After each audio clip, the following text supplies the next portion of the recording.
Hello. Hello.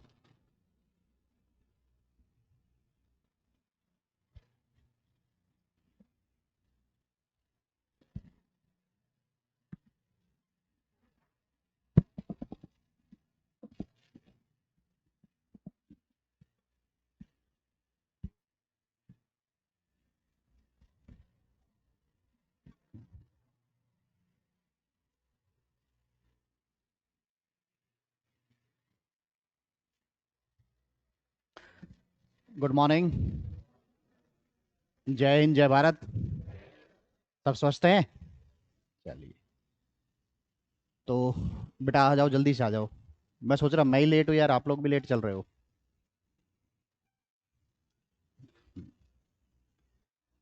ये 6 दिन का वर्कशॉप चलेगा। अजीब सा नाम दिया है, वर्कशॉप। वर्कशॉप में किस प्रकार की गाड़ी आ जाती है? हाँ, बताओ। जो थोड़ी सी गड़बड़ हो जाती है, फिर उसको भी नई गाड़ी तो नहीं जाती है ना?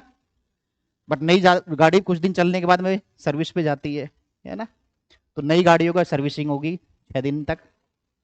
और जहां लगातार कुछ कुछ कार्बोरेटर में कचरा आया हो, फिल्टर में गड़बड़ हो रही हो, है ना, कूलेंट वुलेंट सेटिंग नहीं बैठ रही हो, ठीक है ना, तो सबकी चर्चाएं 6 दिन तक चलेगी।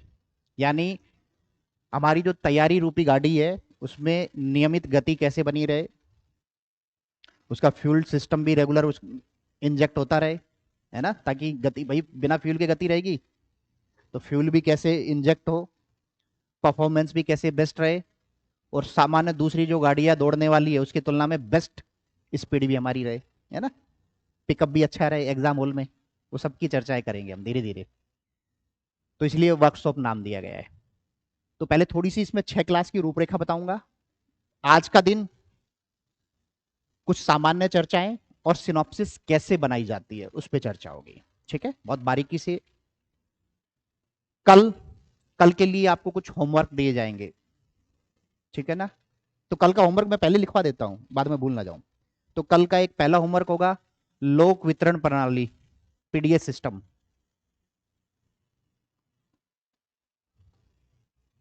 दूसरा टॉपिक होगा सैंधव, जो इंडस सिविलाइजेशन है, हड़प्पा सभ्यता का आर्थिक जीवन, सिर्फ आर्थिक जीवन। सिंधु सभ्यता का आर्थिक जीवन पहला लिखा नहीं आपने? पहला टॉपिक होगा कल का लोक वितरण प्रणाली, पीडीएस सिस्टम। दूसरा सैंधव सभ्यता, जिसमें भी क्या मात्र छोटा सा टॉपिक होगा, आर्थिक जीवन उसका। तीसरा टॉपिक गुप्त काल, जो गोल्डन एज क्यों। और लास्ट टॉपिक होगा कल का मध्य प्रदेश में पर्यटन का महत्व। आपको छोटी से छोटी संपूर्ण सिनॉप्सिस बना के लेके आनी होगी कल घर से, ठीक है? फिर इनको मैं भी यहां पे बना के दिखाऊंगा, ठीक है ना? फिर आपकी जमा भी होगी सबकी, चेक भी होगी दूसरे दिन, तीसरे दिन फिर आपको मिलेगी भी। फिर कुछ गड़बड़ होगी तो उसको बताया भी जाएगा, आधे घंटे बाद जाएगा। तो कल के होमवर्क याद रखना अपना, ठीक है? हाँ। तो आज की क्लास में क्या होगा, सिनॉप्सिस कैसे बनाई जाती है ना? और उससे पहले थोड़ी सामान्य बातें। कल ये होमवर्क होगा, उस पर डिस्कशंस होंगे, और कैसे परिमार्जन हो सकता है उस पर चर्चा होगी। तीसरे दिन से क्लासेस होंगी आंसर राइटिंग पर। यानी 2 दिन फ्यूल दिया जाएगा आपके जीवन को, फिर उसके बाद में टेस्टिंग होगी, 2 मार्कर कैसे लिखे जाएंगे, तीसरे दिन की क्लास होगी, ठीक है? कुछ बेसिक नियमावली क्या होती है वहां की आयोग में कॉपी चेक होने की, उसकी भी कुछ चर्चाएं की जाएगी। चौथे दिन मीडियम और बड़े क्वेश्चन, यानी 7 मार्कर और 10 मार्कर की चर्चा होगी, उसको कैसे लिखना है, बेहतरीन कैसे हो सकता है, ठीक है? उसके बाद में केस स्टडी निबंध पे कुछ चर्चा होगी, और लास्ट में ओवरऑल कंक्लूजन्स, कुछ बच्चों की कॉपियां, कुछ होमवर्क होंगे, उसकी चेकिंग भी होगी, ठीक है? तो एक 6 दिन का एक सामान्य सा वर्कशॉप होगा, जो कि मैं ये बोलूंगा, एक वर्ड बोलने जा रहा हूं अजीब सा, कि इस एग्जाम का अंतिम सा, जैसे ऐसा वर्ड भी यूज किया गया है यहाँ पे ऑफिस के द्वारा, है ना? और ये 6 दिन में आते आते आपको इसका भान भी हो जाएगा, आपको इसका संज्ञान भी हो जाएगा कि वाकई में ऐसा कुछ हो सकता है। और 6 दिन की क्लास में ऐसा मैं नहीं बताऊंगा कि निर्माण कोचिंग अच्छी है कि बुरी है ना? यानी कोई भी प्रचार जैसी चीज भी नहीं करूंगा। ऐसा होता है ना कई बार भाई कोचिंग में आके बैठ जाओ तो ऐसा भी नहीं होगा, ठीक है। हाँ, एक डिस्क्लेमर हो रहा है, ये क्लास नहीं है, ये परिचर्चा है। क्या है? परिचर्चा। यानी आपके सारे डाउट्स क्लास के टॉपिक से रिलेटेड है तो तुरंत पूछते चले। क्लास के बाद भी आप मेरा ऑफिस इंतजार करता रहेगा आपका, ठीक है, वहां पे भी आके आप मुझसे डिस्कस कर सकते हैं। यानी कोई भी डाउट घर पे लेके नहीं जाना है। क्लियर? ठीक है ना? जहां बीच में भी डाउट हो, कुछ चीज से मेरे तर्क से सहमत नहीं हो, मेरी कोशिश होगी मैं एक एक वर्ड, एक एक चीजें विदाउट तर्क में बात ही नहीं करूंगा आपसे, ठीक है ना? तो आप मुझसे तर्क भी लेते चलें जहां पे डाउट हो। क्लियर? कुछ भी ऐसा नहीं थोपा हुआ नहीं लगना चाहिए। कोई डाउट हो या आपके मन में है कि नहीं मैंने ये सीखा है सर, मेरा ये अच्छा है या बुरा है, वो भी टेस्टिंग कर सकते हैं। नहीं सर मैं ये ऐसा करता हूं, तो हो सकता है आपके पास अच्छा, तो मैं उस, है ना, मुझे भी सीखना है आपसे, ठीक है। क्लियर? चलें आगे। कुछ वर्ड्स लिखे गए हैं कि सिविल सेवा की तैयारी और उसके आयाम। देखो दो पक्ष होते हैं तैयारी के। पहला, जो सिलेबस है आपका, है ना, उस सिलेबस को पचाना, यानी उसको याद करना। ये स्टेप सिर्फ होती है विषय के अनुरूप, यानी विषयागत। यानी आपको एक पाठ्यक्रम दिया गया है, किसके द्वारा? आयोग के द्वारा। वो पच गया, मुझे याद हो गया, क्या इतने भर से हम लोग पास हो जाएंगे? नहीं होगे ना। कि मैंने पूरा पढ़ भी लिया है, सिनॉप्सिस भी बन गई है उसकी, एक एक चीज हुबहू रट भी गई है, यानी देखा होगा ना कि हम लोग उस विषय के बाबा भी हो गए हैं, क्या तब भी पास हो जाएंगे? नहीं। आप पास तब होंगे जब प्रश्न के अनुरूप, यानी परीक्षा के अनुरूप तैयारी करने का, यानी प्रश्न को समझने की क्षमता भी होगी। अब क्या प्रश्न समझने भर से आपको कुछ हो जाएगा? क्या नहीं होगा। प्रश्न को समझकर उसको लिखने की क्षमता, है ना, और वो भी मैंने बता दी लिखने की क्षमता क्या है, क्या उससे भर से भी हो जाएगा? नहीं। उसके बाद की अगली स्टेप क्या है? अभ्यास, प्रैक्टिस। ये पूरे का कॉम्बिनेशन ही तैयारी है बेटा। खाली ये सोच ले कि मैं कोचिंग में आ गया, इस ये बड़े नाम वाली कोचिंग, इसकी मैंने क्लास कर ली, पढ़ लिया, ये नोट्स भी रटा ली, कुछ नहीं होने वाला है। क्लियर हुआ? तो क्या डायमेंशन से तैयारी के? दो। पहला, जो विषय है यानी विषयागत लिखा है, और दूसरा प्रसंगत। तो दोनों की संपूर्णता ही तैयारी है ना। एक एक को हम लोग खोलेंगे, बहुत बारीकी से डिस्कस करेंगे। बेटा बैठ जाओ कहीं पे भी, जहां जगह मिल रही है बैठ जाओ। सबसे पहली चीज, हमारी तैयारी का आधार क्या है, ये तैयारी किससे करनी है ना। हमने कहीं क्लास की होगी, एक सिलेबस आया होगा, पहला ये भी हुआ होगा ना, फिर किताब भी होगी या कोचिंग के नोट्स होंगे। ये दो चीज है आपके पास में। पहली की चीज क्या हुई? कोचिंग प्लस में बुक्स या नोट्स बोल देते हैं इसको, है ना, ठीक है। ये दो चीज, अब ये दो चीजें हमको इस भंवर कुआं रूपी बाजार ने दे दी, ठीक है। अब इसके बाद क्या? इसके बाद इनको पचाना है। बट उससे पहले का क्या है, इनको कैसे चेक किया जाए या इनको सेलेक्ट करने का आधार क्या हो, वो क्या होना चाहिए? सिलेबस और पीवाईक्यूज। और देसी भाषा में बोला जाए तो हमारी पूरी तैयारी का माई बाप कौन है? सिलेबस और पीवाईक्यूज। ये अक्सर से दिमाग में बैठा लीजिए। मैं तो ये बोलता हूं कि जैसे है ना कि हम लोग रटते हैं या याद करते हैं, या हमारे पास में हनुमान चालीसा है, वो याद हो गई बार बार, तो उसी तरह से सिलेबस कंठस्थ रहना चाहिए। आपको ये पता होना चाहिए कि इस पेपर की इस वाले टॉपिक में, इस वाले यूनिट में तीसरी लाइन क्या है, उस लेवल से रट जाना चाहिए। उससे फायदे क्या होते हैं पता? उसके फायदे बेसिक से बता देता हूँ। मान लीजिए अभी आप इकोनॉमिक्स अच्छे से पढ़ा हुआ है आपने, है ना, और अभी मार्च अप्रैल में जब बजट आया था, टैक्स सिस्टम में कुछ बात की होगी, हुई थी ना, तो आपके दिमाग में जाता है यार, अच्छा तो थर्ड पेपर का बी पार्ट का इकोनॉमी वाले के, सॉरी ए पार्ट में सेकंड यूनिट है कराधान वाली, उससे रिलेटेड मैटर है ना, याद आ जाता ना। यानी आप कई बार ये बोलते हैं कि करंट अफेयर का यूज कैसे है, करंट अफेयर एक ऐसी चीज है, उसका यूज तभी कर पाएंगे खासतौर से मुख्य परीक्षा जैसे पैटर्न में, कि जब आपको उसके सिलेबस का ज्ञान होगा। तभी आप उस न्यूज को क्लिक करते ही आपके दिमाग में ये भी क्लिक हो जाएगा कि अरे वहां पे इसको ऐड करना है। अभी जो चर्चाएं करेंगे सिनॉप्सिस की दुनिया में घुसेंगे तो करंट अफेयर को कैसे ऐड करना उसकी भी चर्चा होगी, तब समझ में आएगा कि वाकई में सिलेबस याद था तो ही करंट अफेयर का सदुपयोग हो पाया। ठीक है, तो पहली शर्त क्या है? पाठ्यक्रम कंठस्थ होना। ठीक है, इसको बार बार देखें। अब पाठ्यक्रम में भी दो तीन रेंजेज है। पहली रेंज क्या है कि ओनली प्री, दूसरी रेंज क्या है ओनली मेंस, तीसरा दोनों में कॉमन। तो आपको यह भी ध्यान रहना चाहिए कि दोनों में कॉमन कौन कौन से टॉपिक है, उसको तो अलग से निकाल के भी रख लें, है ना। और एक तैयारी का एक आधार और है, वो है ना प्री अलग पढ़ना है ना मेंस अलग पढ़ना है, दोनों को समेकित रूप से पढ़ना है, साथ साथ पढ़ना है। जो सबसे गंदी एक भ्रांति है ना, ये इसमें हम कोचिंग वालों का भी रोल है बहुत बड़ा, क्योंकि अलग अलग दो प्रोडक्ट खरीदोगे तो ज्यादा रुपया आएगा हमारे पास में, है ना। तो ये रही है शुरुआत से आदत। तो क्या ऐसा पॉसिबल है कि अगर आप भारतीय इतिहास पढ़ रहे हो, और वो भी हमारे, देखो मेन सबसे बड़ी बात पता क्या है, एक यूपीएससी में 19-20 चल भी सकता है थोड़ा अलग अलग, क्योंकि वहां पे नेचर ऑफ एग्जाम बहुत डिफरेंट है दोनों में, प्री में भी और मेंस में भी, है ना। वहां पे भी चल सकता है, वहां पे भी मैं मना करता हूं। यहाँ पे क्या 2 मार्कर आते हैं ना, 2 मार्कर क्या है हमारे, वो भी तो प्री जैसी ही है ना। वो पूछ रहा है कि संविधान सभा में महिलाओं की संख्या कितनी, तो ये प्री है कि मेंस है? प्री है ये तो, है ना। और जिनका प्री अच्छा होगा वो 2 मार्कर के भी राजा होंगे, यानी मेंस के भी राजा है। तो इसको तो अलग किया ही नहीं जा सकता।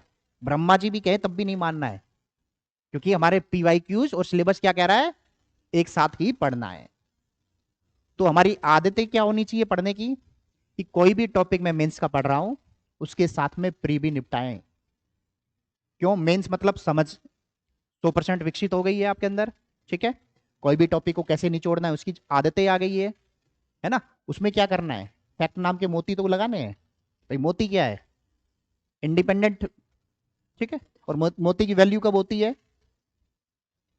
जो वो माला में, तभी अच्छा लगता है ना, नहीं अकेला तो खो ही जाएगा। तो सेम चीज फैक्ट्स की है बेटा। फैक्ट्स तब काम के हैं जब वो कहानी के साथ में आप पढ़ें। मैंने क्या बोला है, लूसेंट बहुत अच्छी किताब है तथ्यों के हिसाब से, बट वो याद होती है क्या? नहीं होती है ना, भूल जाओगे कुछ दिन बाद में। अगर हमने उसी किताब को कोई किताब के साथ में पढ़ा, मान लो आपने पढ़ी सिंधु सभ्यता, है ना, पूरी कहानी सी पढ़ी किताब के अंदर, फिर जाके लूसेंट उठाओ, फिर आपको उसके हर एक फैक्ट ये बता दो कि वहां पे घुसेड़ना, तो वो दिमाग में पूरी माला बन जाएगी, फिर कभी नहीं भूलोगे। तो जिन बच्चों को दिक्कत होती है कि सर मैं फैक्ट याद नहीं कर पाता हूं, भूल जाता हूं एक समय के बाद में, वो कोशिश करे 100% मेंस के साथ ही उस टॉपिक का निष्पादन करें, अन्यथा प्री के टाइम पे वो भी भूल जाएंगे। ठीक है, तो बेसिक चीज हुई। अब अगली चीज पे आते हैं, पीवाईक्यूज। इसके बिना भी एग्जाम नहीं है। आप कुछ भी बाजार में खरीदने जाएं, सिलेबस तो दिमाग में आ ही गया, रट चुके हम। कुछ भी किताब खरीदने जाएं, कोई भी नया मटेरियल लेना हो, चाहे कोई पीडीएफ की दुनिया से कोई पीडीएफ भी आके टपक गई हो हमारे मोबाइल में, उसकी चेकिंग करने के बाद ही वो हमारी टेबल पे आएगी। और चेकिंग का एकमात्र पैरामीटर कसौटी क्या है? पीवाईक्यूज, है ना। हमें किसी की बात नहीं माननी है अगर पीवाईक्यूज मना कर रहा है, क्वेश्चंस की रेंज नहीं आ रही है तो, है ना। पहली शर्त पाठ्यक्रम वो संपूर्णता से दिखे उस किताब में, उस नोट्स में। दूसरा, पीवाईक्यूज के उत्तर सारे दिख जाए मुझे 100%। ठीक है ना, क्योंकि 100% क्यों बोला है? क्योंकि एमपीपीएससी एक सामान्य सी चीजें हैं उसके अंदर, यूपीएससी की तरह घुमा फिरा के क्वेश्चन नहीं आ रहा, सीधे तौर पे देखने में समस्या आएगी। यहाँ पे सीधे सीधे चीजें दिखती है हमें, है ना। और वो सीधे सीधे चीजें उस कोचिंग के नोट्स में, उस कोचिंग की किताब में, उस कोचिंग के पीडीएफ में, या मित्रों के नोट्स में, सब में दिखना चाहिए। जो है वही हमारे काम का है, जो नहीं है वो बाढ़ में जाए। इस आदत को दिमाग में परमानेंट हम लोग बैठा लें। ठीक है, चलिए अब बात करते हैं वापस वो विषयागत पे। तो मैंने बताया क्या, एक सिलेबस जो कि पार्ट ऑफ विषयगत हो गया, ठीक है। फिर अगली स्टेप क्या है, अब ये पूरा पाठ्यक्रम जो हमने किताब के द्वारा ले लिया वो दिमाग में कैसे जाए, ठीक है, यानी ये बुक्स और नोट्स है वो दिमाग में कैसे जाए। तो फिर हमने एक लाइन लिखी है, एक वर्ड लिखा है, सॉरी, सिनॉप्सिस। क्या है सिनॉप्सिस? कि कोई भी मोटी किताब है, ठीक है, मान लीजिए 200 पेज की कोई किताब है, उसको हमने किसमें, कोचिंग वोचिंग में समझ लिया होगा, पढ़ने के दौरान समझ में आ गई होगी, यानी समझने का काम तो जरूरी है, वो पहली शर्त पढ़ाई की बेटा, वो समझ ली। अब उस समझ के आधार पर किताब को सामने रखते हुए उस 200 पेज की किताब को मैंने 15-20-30 पेज में लिख लिया, ठीक है। अब वो 15-20-30 पेज मुझे अच्छे से रट भी गए, ठीक है ना, और किसके आधार पे लिखा है, समझ के आधार पे, और वो 15-20 पेज मुझे रट गए। अब क्या वो 15-20 पेज जो मुझे रट गए हैं, क्या उसके आधार पर मैं वापस उस किताब को लिख सकता हूं या लिख सकती हूं? तो मेरा नोट्स या मेरी सिनॉप्सिस बेस्ट है। ऐसा नहीं हूबहू आप लिख देंगे, उसके आसपास की सारी चीजें लिख दें। क्लियर हुआ? अगर ये दम मेरे उस 15-20 पेज में आ गया तो फिर मुझे उसको किसी को चेक कराने की भी जरूरत नहीं है। इसको बोलते हैं सिनॉप्सिस। ये अनिवार्यतम शर्त है आपकी तैयारी की। मैंने क्या बोला? ये अनिवार्यतम शर्त है आपकी तैयारी की, इसकी सिनॉप्सिस आपकी अपनी राइटिंग में आपके अपने द्वारा बनाई हुई होनी चाहिए, है ना। मैं एक हमेशा एक कहावत भी बोलता हूं जो रटी रटाई है, मैं पिछले 8-10 साल से बोल रहा हूं, काफी बच्चे कई बार सुन भी चुके होंगे, कि हिंदू धर्म में एक लाइन चलती है ना, आदमी मरता है तो उसके साथ उसके कर्म जाते हैं, और आपके साथ में मुख्य परीक्षा के हॉल में सिर्फ और सिर्फ सिनॉप्सिस जाएगी, मोटी मोटी किताब नहीं जाएगी। और गलती से निर्माण पढ़ रहे हो तो, है ना, तो और भी आतंक हो जाएगा, है ना। यहाँ साला पतला पतला नहीं जा रहा और हमने तो भर भर के दे रखी है, ठीक है। तो कहने का मतलब क्या है, सिनॉप्सिस ही अंतिम सच है, ठीक है। और क्या क्या बना के दिया है ऑफिस ने, मैं देख लेता हूँ। हाँ, क्या होगा इससे बनाने से?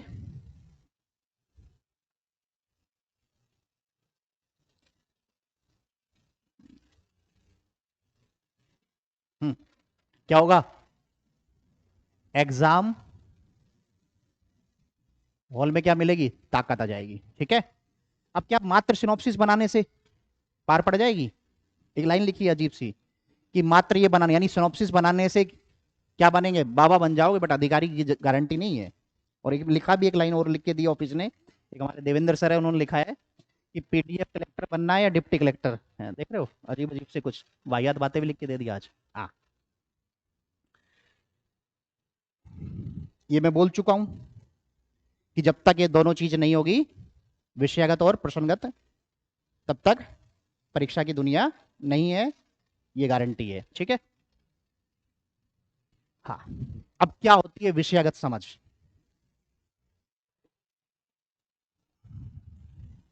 एक टॉपिक उठा लेते हैं, निर्माण आईएएस, ठीक है। एक सिलेबस का पार्ट है निर्माण आईएएस, ठीक है। अब किताब में क्या लिखा है निर्माण आईएएस के बाद के लिए, फिर इसकी सिनॉप्सिस कैसे बनेगी, फिर मैं क्वेश्चंस का एग्जांपल दूंगा कि कितने प्रकार के क्वेश्चन बन सकते हैं, तो क्या मात्र सिनॉप्सिस से हो सकते हैं, तो वो बहुत एक साइंटिफिक मैनर में घुसने वाले हैं हम लोग। निर्माण आईएएस 2007 में जिसकी स्थापना दिल्ली में मुखर्जी नगर में हुई थी, उसकी एक शाखा का निर्माण 2012 में ग्वालियर में हुआ था। फिर एक शाखा, जो तीसरी शाखा है, वो 2023 में इंदौर में की गई थी। यह एक सिविल सेवा के लिए संस्थान है और मध्य प्रदेश में खास तौर पर एमपीपीएससी के लिए कार्य कर रही है। इनकी अपनी पाठ्य पुस्तकें आती है, संजय सर नाम के। हाँ, ओरिजिनल जी चाहिए मुझे, कोई जरूरत नहीं है, चल पड़ी। हाँ हाँ, बटवा के खत्म करो। सिविल सेवा के लिए जाने जाती है, संजय गुप्ता नाम के एक बाबा भी इसमें कार्यरत है ना, जो कि लगभग छात्रों को मिलते रहते हैं, साथ ही पूरी टीचरों की टीम है। हर साल ठीक ठाक संख्या में इनके यहाँ फोटो भी चिपक जाती है बच्चों के पास होने वाली, है ना। ये सब टेस्ट सीरीज भी चलती है। ये सारी किस में पढ़ा हमने, किताब की दुनिया में पढ़ा, ठीक है। ये हो गई जानकारी निर्माण की, विषयगत जानकारी, यानी ये किताबी ज्ञान हो गया, ठीक है। अब अगली चीज, ये मैंने संजय सर की जुबानी दे दी ऑफिस वालों ने, ठीक है। अब इसकी बनाते हैं सिनॉप्सिस। मैंने पूरी कहानी सुनाई है, उसकी बनाते हैं सिनॉप्सिस। पहली लाइन सिविल सेवा हेतु संस्थान है निर्माण आईएएस, फिर दिल्ली में हुई, ग्वालियर में हुई, इंदौर में भी हो गई, ठीक है। फिर निरंतर चयन भी दे रही है, संजय सर और अन्य टीचर की बात भी करती, उत्तर लेखन भी कराती है, पाठ्य सामग्री भी है, ठीक है। अब इतने भर से जो मैंने कहानी सुनाई वो याद आ जा रही है आपको, ये होगी सिनॉप्सिस। यानी सिनॉप्सिस भी पार्ट ऑफ विषयागत जानकारी का है ना। क्या किया हमने, अपनी मोटी किताब को पतली किताब में कन्वर्ट कर लिया, यानी सिनॉप्सिस बना ली। अब बात करते हैं क्वेश्चंस की। अब इतने क्वेश्चन हमने निर्माण से बनाए हैं। निर्माण आईएएस क्या है, निर्माण आईएएस के कार्य, निर्माण आईएएस का विवरण, निर्माण आईएएस पर प्रकाश डालिए, निर्माण आईएएस का आलोचनात्मक विवरण दीजिए, निर्माण आईएएस का समालोचनात्मक विवरण दीजिए, पर टिप्पणी कीजिए की भूमिका क्या है, का मूल्यांकन कीजिए। क्या उतनी सी जानकारी भर से आप कंप्लीट क्वेश्चंस के उत्तर दे पाओगे? पॉसिबल हो रहा है? या सबका उत्तर सेम होगा? जानकारी तो वही है, क्वेश्चन दुनिया भर के निकल के आ गए उस सिनॉप्सिस से, बट सबके उत्तर सेम होंगे क्या? नहीं होंगे ना। बट जानकारी तो फिक्स ही है मेरे पास में, वो एक डब्बा भर के हमें मिल गया है, उसी में से निकाल निकाल के उत्तर निकाल रहे हैं। तो ये कब कर पाओगे आप? जब उस विषय की पूरी समझ होगी, है ना, और इन शब्दों के साथ में, या इन शब्दों की पहले समझ होगी। ये करेंगे, तीसरी क्लास का टॉपिक है ये हमारा, इन सब शब्दों पे चर्चा करेंगे, इनके बारे में जानकारी होगी, यही होगा ना, तभी कर पाएंगे कि नहीं कर पाएंगे। यानी मात्र सिनॉप्सिस से भी कुछ नहीं हो रहा ना। तो ये, यानी किसी भी टॉपिक को जब हमने पढ़ लिया, जिसकी सिनॉप्सिस बना ली है, उसका एनालिसिस भी करना है क्वेश्चंस को, या तो प्रीवियस ईयर में आए उसके आधार पर, है ना, या फिर किसके आधार पे, अपने हिसाब से कुछ क्वेश्चन बना के देखें कि ये उन सब का उत्तर भी उस पूरी सिनॉप्सिस के माध्यम से निकल के आ रहा है या नहीं निकल के आ रहा है। तो सिनॉप्सिस मात्र किताब की समरी नहीं होगी, एग्जाम में कुछ क्वेश्चंस उसके अकॉर्डिंग आ सकते हैं, उसके अकॉर्डिंग भी उसमें टॉपिंग लगानी है। मैंने क्या बोला, टॉपिंग मतलब पिज्जा, पिज्जा पे होता है ना अलग अलग, किसी को चीज पसंद है और किसी को कुछ, तो वो टॉपिंग, यानी एग्जाम की जरूरत के हिसाब से, यानी अपने टेस्ट के अनुसार, एग्जाम के टेस्ट के अनुसार कुछ कुछ टॉपिक्स की आवश्यकताएं होती है, वो भी मेरी सिनॉप्सिस में आनी चाहिए। तो सिनॉप्सिस का पहला रूल क्या है, किताब से पतले से पतला बनाना, और दूसरा रूल क्या हुआ, टॉपिंग भी ढूंढते रहना, किसके अनुरूप, पीवाईक्यूज के अनुरूप, या आपकी बुद्धि जो कह रही है उसके अनुरूप, ठीक है। तो पहले बनाएंगे कैसे, देखो एक, कुछ फोटोकॉपी मिल गई, अभी नहीं मिली, एक बार बोल रहे भारत, जल्दी करवा दो पहले, है ना।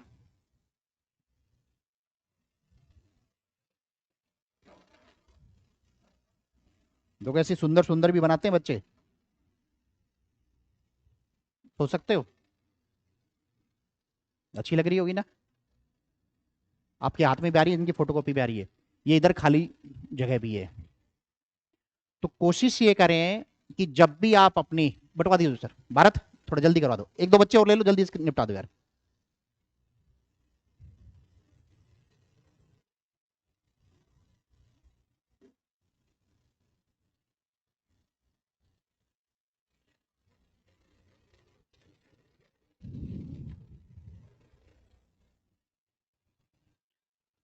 एक दुष्यंत कुमार की लाइन है ना कि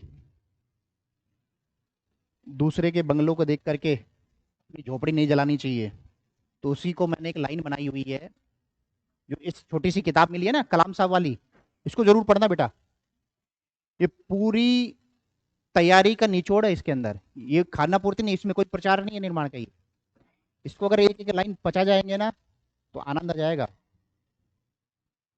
जल्दी कर दो बेटा, एक बच्चा और ले लो यार, तुम उठा लो यार, जल्दी से बांट दो।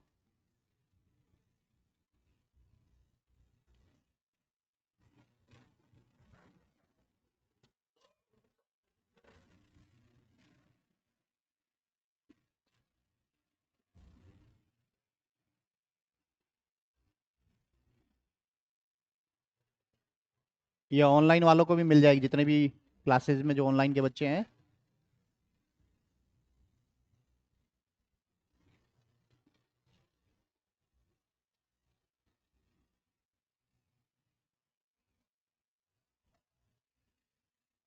ठीक है, मिल गई सबको।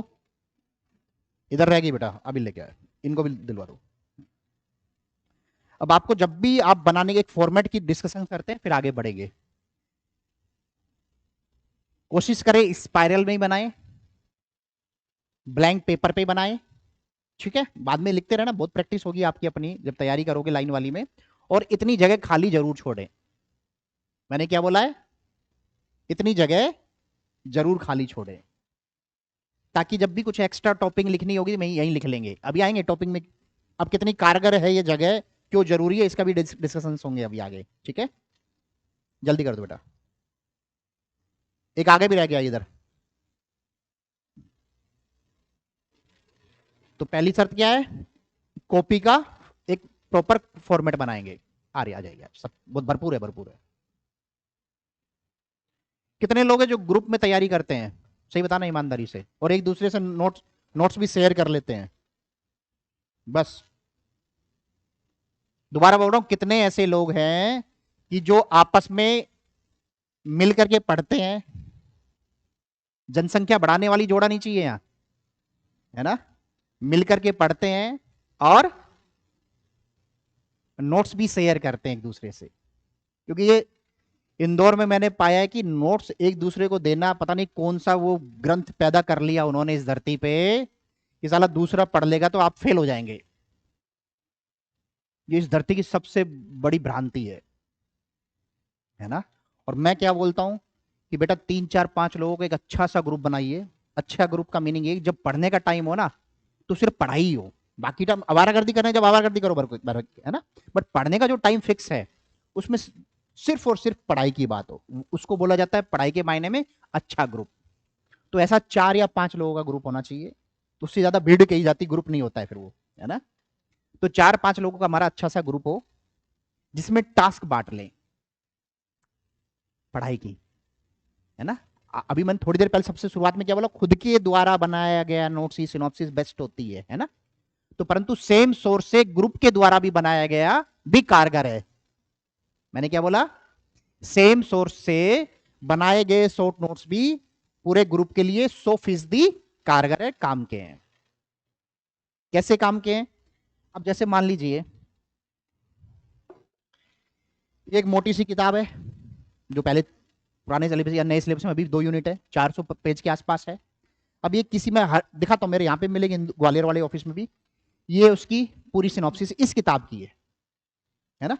और कितने मोटे मोटे शब्द लिखे हुए हैं, ये भी देख लो, लिखे मोटे मोटे शब्द भर भर के,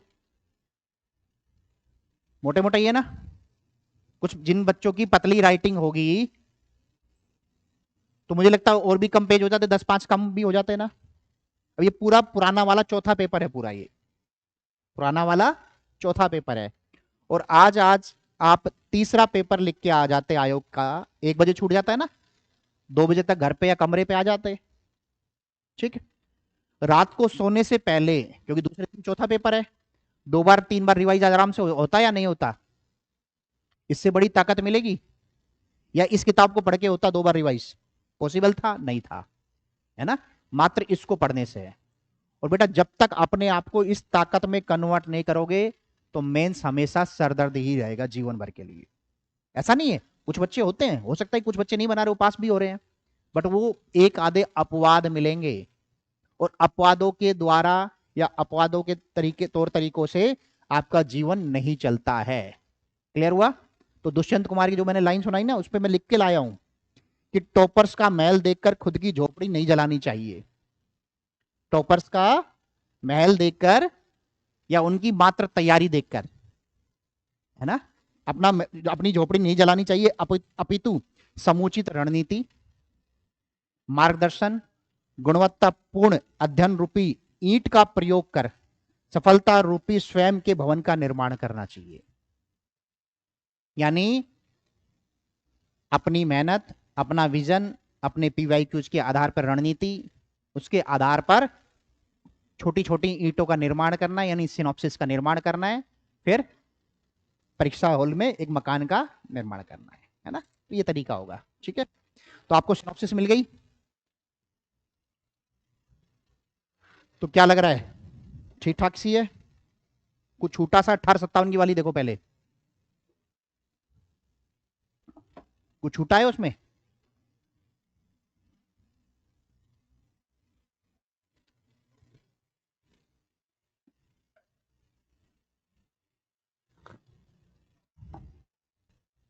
ये कारण कारण है खाली, पूरा है। अब कैसे बनती है इसको उदाहरण में लेते हुए भी करेंगे। अब वही बात है जो मैंने लिख के दी हुई है कि कम शब्दों में या पन्नों में पूरी किताब का समावेशन। अब आपको दो माइंडसेट दिमाग में परमानेंट बिठाने हैं, तब सिनॉप्सिस की तैयारी करनी है। पहला, जब आप किताब पढ़ेंगे तो उसमें दो प्रकार के पॉइंट्स दिखेंगे आपको। जब भी आप किताब पढ़ते हो तो ऐसा होता है ना किताबों में कि हेडिंग होती है, फिर उसको तीन चार पैराग्राफ, तीन चार लाइंस में उस पैराग्राफ को खोला होता है, सामान्यतः ऐसा ही मिलता है ना। तो कुछ लाइंस ऐसी होती है, यानी कुछ डार्क वाली जो बोल्ड लाइंस होती है, जैसे ये किताब है हमारी, हाँ, इसमें जैसे ये हेडिंग होगी यहां पे एक छोटी सी, फिर उसको खोल रखा होगा। तो अगर ये हेडिंग आपकी पूरी कहानी उसी हेडिंग के वर्ड से ही पता चल जा रहा है, तो मात्र हेडिंग लिखेंगे अपनी सिनॉप्सिस में। यानी क्या बोला है कि अगर इस हेडिंग से मुझे पूरी कहानी, यानी उसके कीवर्ड्स की हेडिंग है उस पैराग्राफ के, तो ये लाइन ही मेरे लिए शॉर्ट नोट्स है उस पैराग्राफ का, है ना। या कुछ ऐसे वर्ड्स हो, अब जैसे 1857 की क्रांति में सामाजिक कारण लिखने भर से कहानी याद आ रही है, ये हेडिंग लिख दी आपने सामाजिक। अब इतना लिख के छोड़ दो, मान लो सिनॉप्सिस में कुछ याद आएगा? नहीं आएगा ना। लिख के छोड़ दिया तत्कालिक कारण, याद आएगा? नहीं आएगा ना। तो यहां पे आवश्यकता क्या है? कुछ कीवर्ड्स की। तो यानी जब भी आप सिनॉप्सिस बनाएं घर पर, आपको क्या ध्यान रखना है? वैसे एक वर्ड, संपूर्णता। यानी संपूर्णता युक्त कीवर्ड्स, कि मेरे कीवर्ड्स ऐसे निकाल लूं मैं उस पैराग्राफ से कि जिससे मुझे पूरी कहानी या उस पैराग्राफ की समझ मेरे अंदर परमानेंट दिमाग में घुस जाए। और जब भी मुझे लिखना हो उस कीवर्ड्स को रिकॉल करूं और पूरी कहानी वापस लिख दूं। जैसे 1857 की क्रांति के तत्कालिक कारण, ये मेरा रटा रटा है, मैं पिछले 10 साल से ये कारण रटा रहा हूं बच्चों को, है ना। अभी कुछ क्लासेस में मेरी रिपीट भी होगी, बट बहुत कुछ नया भी होगा, ठीक है। नहीं, बच्चे भी कहते सर वो रटे रटाए एग्जाम्पल पिछले कई साल से सुन रहे हैं आपके, तो नया भी होगा कुछ, है ना। तो क्या कहानी है 1857 की क्रांति की तत्कालिक कारण के, जो किताब में हमने पढ़ा? क्या है कि सर ऐसे लिखा था ना किताब में कि 1857 के समय या उस समय पे अंग्रेजों ने अपने सैन्य प्रणाली में एक इनफील्ड नामक राइफल को शामिल किया, जिसके कारतूस में, यानी जिसकी तकनीकी के थ्रू जो कारतूस यूज में लिए जाते थे उसमें सुअर और गाय की चर्बी यूज में होती थी, और उस कारतूस के टॉप को पहले मुंह से खोलना होता था, फिर उसमें राइफल में फिट करना पड़ता था, जिसकी वजह से हिंदू और मुस्लिम दोनों प्रकार के सैनिकों में असंतोष उत्पन्न हो गया। इस असंतोष का या अनरेस्ट का फायदा उठा करके मंगल पांडे नामक सैनिक ने बैरकपुर छावनी में क्रांति का बिगुल बजा दिया। ये पढ़ी कहानी पूरी हमने किसमें? किताब में। यानी जो विषयगत जानकारी क्या मिल गई मुझे, ये मिल गई। अब विषयगत जानकारी को फिल्टर करना है सिनॉप्सिस के माध्यम से। अब हमने लिखा हेडिंग तत्कालिक कारण, ये हेडिंग हुई हमारी, फिर डैश इनफील्ड राइफल,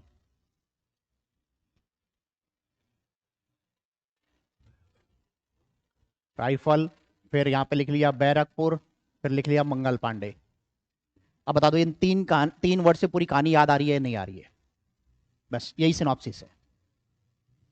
क्लियर हुआ? इसके अलावा कोई भी चीज सिनॉप्सिस नहीं है। अब हो सकता है कि किसी बच्चे को इस मात्र वर्ड से या पूरी कहानी याद हो रही, तो उसकी सिनॉप्सिस क्या हुई? एक वर्ड की हो गई, है ना। किसी को बैरकपुर भी साथ में चीनी भूल जा रहा है, तो 2 वर्ड की होगी। मैंने 3 लिखे तो मेरी 3 वर्ड की कहानी है। इसको बोलते हैं सिनॉप्सिस। अब इन पूरे 3 वर्ड से पूरी कहानी याद आ रही है, अक्षर से याद आ रही है, क्योंकि उस कहानी को आपने क्या किया था? किताब और क्लास के माध्यम से समझा था। ये कीवर्ड्स है, इसको बोलते हैं सिनॉप्सिस।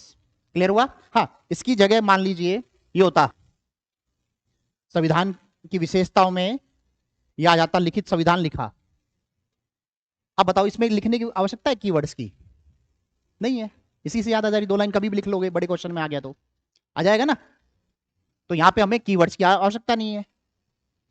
फिर भी मन कर रहा हो किसी का तो लिख लेना, प्रारूप समिति या संविधान सभा द्वारा लिखा गया, बस लिख लेना कि ये भूल जाओ किसके द्वारा लिखा गया, है ना।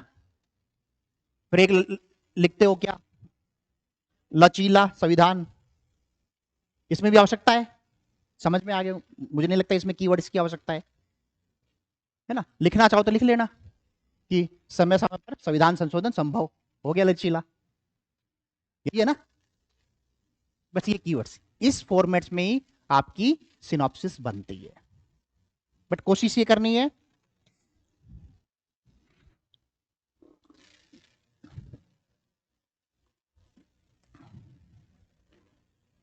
किताब का काम खत्म हो जाए। कोशिश क्या करनी है, किताब का काम खत्म हो जाए, या किताब को मुझे रेफरेंस बुक में कन्वर्ट करना है। क्या होता है रेफरेंस बुक? कि मान लीजिए मैं ये लिखित वाले को सोच नहीं पा रहा हूं, भूल गया, कुछ समय बाद में रिविजन्स की दुनिया में आया, मैंने पढ़ा दोबारा भूल गया, तो आपने खोली किताब संविधान वाली, विशेषता वाला चैप्टर खोला, उसमें लिखित वाला टॉपिक तुरंत पढ़ा, समझ में आ गया, बंद कर दिया, बस। यानी आपको सिनॉप्सिस के माध्यम से किताब को या जो मोटे मोटे नोट्स है उसको रेफरेंस बुक में कन्वर्ट करना है। फिर दोबारा किताब की जरूरत नहीं पड़नी। कभी कभी खोलने की जरूरत पड़े तो किस लिए, कोई विपदा आ जाए तो चेक करने के लिए, रेफरेंस के लिए। क्लियर? और प्रॉपर किताब को अलमारी में परमानेंट सजा दे, कभी कभी कपड़ा मारना रहेगा, और आपकी टेबल पे परमानेंट स्पाइरल्स होनी चाहिए। और यही आपका कर्म है जिसको आपने स्पाइरल में बदल लिया, और कर्म ही जाते ना साथ में, तो एग्जाम हॉल में सिर्फ यही जाएगा। ठीक है? हाँ,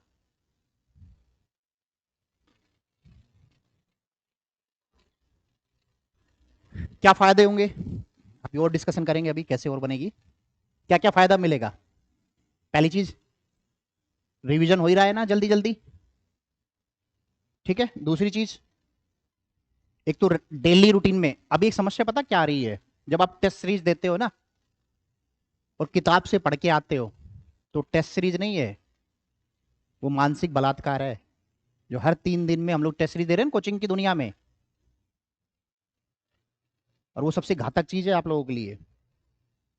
जो 3 3 दिन वाली टेस्ट सीरीज है वो आप लोगों के लिए सबसे घातक है। वो भी कब तक, जब तक सिनॉप्सिस नहीं है तब तक। नहीं, वरदान भी है वो भी कब, जब सिनॉप्सिस आपके हाथ में है। अब सोचिए होता क्या है कि आप प्री दे के आए, फिर आपने सिनॉप्सिस बना नहीं रखी थी, और कोचिंग की दुनिया ने एक शेड्यूल जारी कर दिया, 10 दिन 5 दिन 15 दिन के बाद का ही होता है लगभग। प्री के बाद में ऐसा ही हुआ होगा ना कि भाई इस बार 19 को पेपर था, तो लोगों ने 25 से या 5 तारीख से 1 तारीख से चालू की थी टेस्ट सीरीजें, ठीक है। अब आपको पहले दूसरे टेस्ट के लिए तो समय मिला 10 15 दिन का, वो तो आराम से मैनेज हो जाता है, और पहले दूसरे तीसरे टेस्ट तक आपकी परफॉर्मेंस भी बेस्ट रहती है, अच्छी रहती है, ताकत भी रहती है।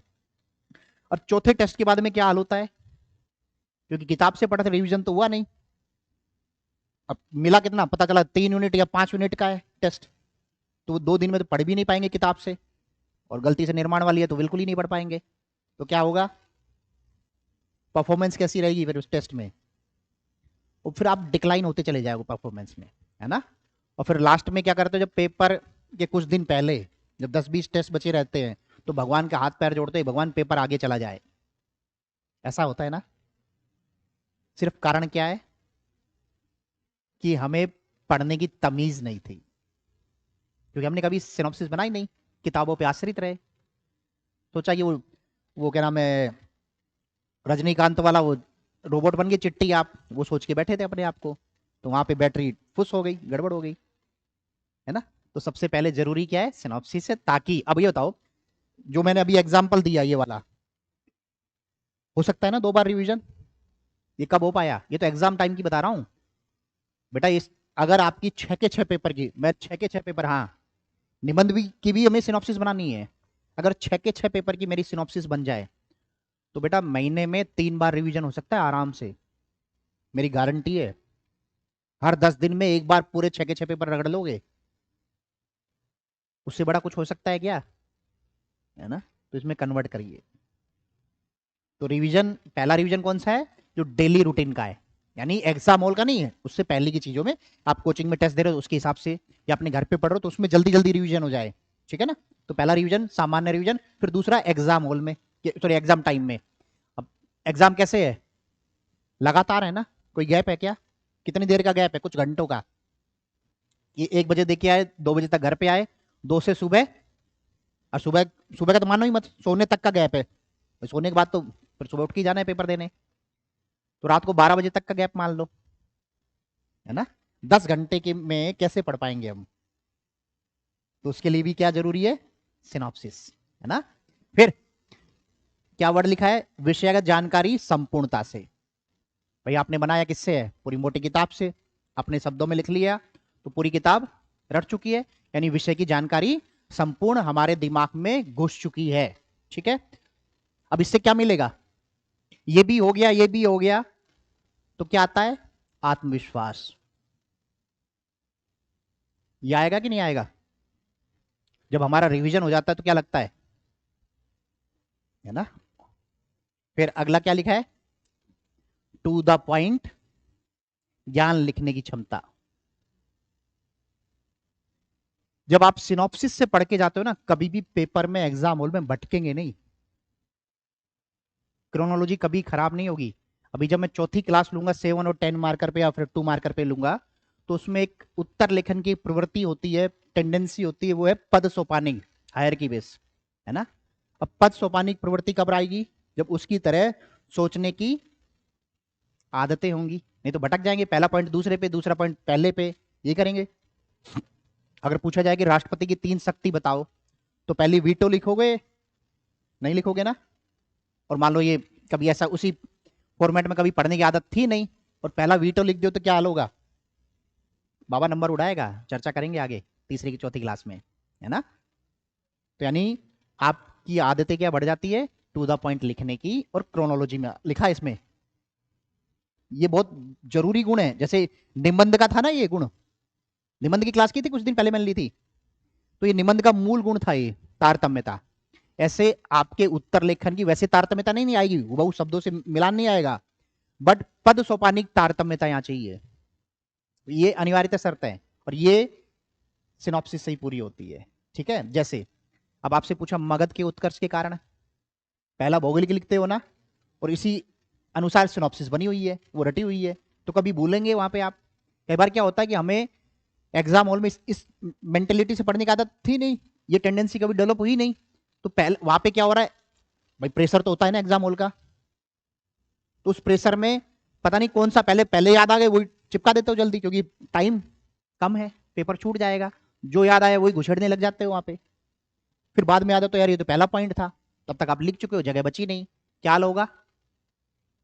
बाबा नंबर काटेगा, है ना? उससे आपसे कोई मतलब नहीं है उसको, वो नंबर उड़ाने के लिए बैठा हुआ है, ठीक है ना? तो बर्बाद हो जाएंगे आप। तो आवश्यकता क्या है?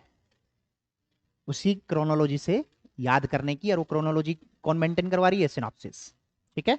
फिर क्या लिखा है? कम शब्दों में। अभी एक समस्या ये हो रही है ना आप लोगों की कि सर पेपर छूट जाता है, सबसे विकट समस्या है ये, और वो भी नए सिलेबस के बाद तो अति हो गई है ना? हमारी आदतें क्या है? वही मोटी किताब से पढ़ने की, जहां 1000 शब्द हो आपके पास में, उसको 200 शब्द में लिखने में हालत खराब हो जाती है। और कई क्वेश्चन तो 7 नंबर में भी ऐसे आ रहे हैं यार, ये 200 शब्द भी कम है। हमें लिखना कितना है उसमें? 60 शब्द है ना, मात्र 60 में लिखना है, तो ये कब लिख पाओगे? जब आपके पास में उस टॉपिक की पता चला कि 20-30 वर्डों में या 40-50 वर्डों में पूरी सिनॉप्सिस रखी हुई है, अब उसको एलोबरेट ही करना है ना। जैसे एक 2 मार्कर आए, 1857 की क्रांति के तत्कालिक कारण की चर्चा करिए, 2 मार्कर में जो अपन ने 3 कीवर्ड लिखे थे उससे लिख लोगे 2 लाइन में, 2.5 लाइन में पूरा हो सकता है ना? आराम से काम कर रहा है दिमाग उसको 3 लाइन में, 2 लाइन में पूरा करने के लिए। 3 वर्ड थे ना अपने, एनफील्ड राइफल, बैरकपुर और मंगल पांडे। पॉसिबल हो रहा है? सोच पा रहे हैं 2.5-3 लाइन में इन 3 कीवर्ड से 2 मार्कर लिख पा रहे हैं इसी का? अब यही क्वेश्चन किस में आ जाए? 7 नंबर में। बड़ा कर लोगे? आराम से, है ना, पॉसिबल है। ठीक है, अब यही कारण 200 वर्ड में आ जाए तो थोड़ी सी कलाकारी करते हुए, चित्र वित्र बनाते हुए बड़ा सा कर लोगे, पॉसिबल है। ये कब आया ये गुण? यानी छोटे से बड़ा कर सकते हो, बड़े से छोटा करने में हालत खराब हो जाएगी। अभी 2 मार्कर में रजिया सुल्तान आ जाए, क्या होगा? क्या छोड़े क्या लिखे, क्योंकि जानकारी दुनिया भर की है। गांधी जी आ जाए, है ना, और वहीं पहले से सिनॉप्सिस विषय के अनुरूप बनी हुई हो तो कभी दिक्कत नहीं आएगी बेटा। ठीक है ना, क्लियर? तो कम शब्दों में संपूर्णता के साथ में लिखने की क्षमता आ जाएगी। और मैं ये गारंटी दे रहा हूं, कुछ क्वेश्चन को छोड़ दें तो 200 शब्दों वाले क्वेश्चन को आप आराम से 150 160 में पूरा करने की औकात आ जाती है जब सिनॉप्सिस से पढ़ते हैं। और जब कम शब्दों में लिखोगे ना, मैंने शर्त क्या बोली साथ में? संपूर्णता। कम शब्दों में पूरा उत्तर लिखने की क्षमता। ये नहीं कह रहा हूं अपन को उत्तर का कुछ कट कर रहे हैं, उड़ा रहे हैं उसमें से, नहीं। कम शब्दों में पूरा उत्तर लिखने की क्षमता मुझ में आ जाए, और वो भी 150 160 शब्द में, तो बेटा जीवन में कभी पेपर नहीं छूटता है फिर। ठीक है ना, आगे प्रस्तुतिकरण में सहजता। जब आपको ये पता है कि कौन सा पॉइंट कहां आएगा, है ना, किस क्रोनोलॉजी में आएगा, टू द पॉइंट वो रटा हुआ है, तो फिर आपको चित्र बनाने में, है ना, प्रेजेंटेशन को सोचने में, कई बार होता है ना कि आप कभी कोई सा चित्र बना रहे हो, ये वाला बना रहे हो, ये बना रहे हो, है ना, जब प्रॉपर क्रोनोलॉजी में आपकी टू द पॉइंट चीजें रटी हुई तो सहजता से और 2 2 3 3 वर्ड्स में आराम से लिख सकते हैं ना, पॉसिबल है। संविधान की विशेषता आ जाए तो लिख लोगे यहीं पे, ये ऐसा चित्र बनाना है कि ऐसा बनाना है, लचीला है, फिर लिखित है, ये सब आराम से किया जा सकता है। यानी प्रस्तुतिकरण बहुत इजी हो जाता है जब हमारे पास में टू द पॉइंट कम शब्दों में होते, क्योंकि जगह लंबाई चौड़ाई कम है ना अपने पास में, तो वहां पे क्या करना है? संपूर्ण उत्तर लिखना है। ठीक है ना, फिर आप क्या करते हो? कुछ ना कुछ नया इनोवेशन करते हो। उस इनोवेशन में अगर बड़ी बड़ी लाइन्स याद है तो क्या हाल होगा? कर पाओगे? छोटे छोटे तभी तो लिखते हैं ना, क्योंकि जगह कम इसलिए लिख रहे हो, नहीं तो वही 7 नंबर का क्वेश्चन आपका 3 पेज में आए तो क्या करोगे? तो शायद चित्रांकन कम कर लेंगे हम, है ना, कंटेंट ज्यादा देने का प्रयास करेंगे। तो यहाँ पे क्या है? मजबूरी है ना, प्रस्तुतिकरण को बेहतर करने की मजबूरी भी है, तो उसके लिए आवश्यकता क्या है?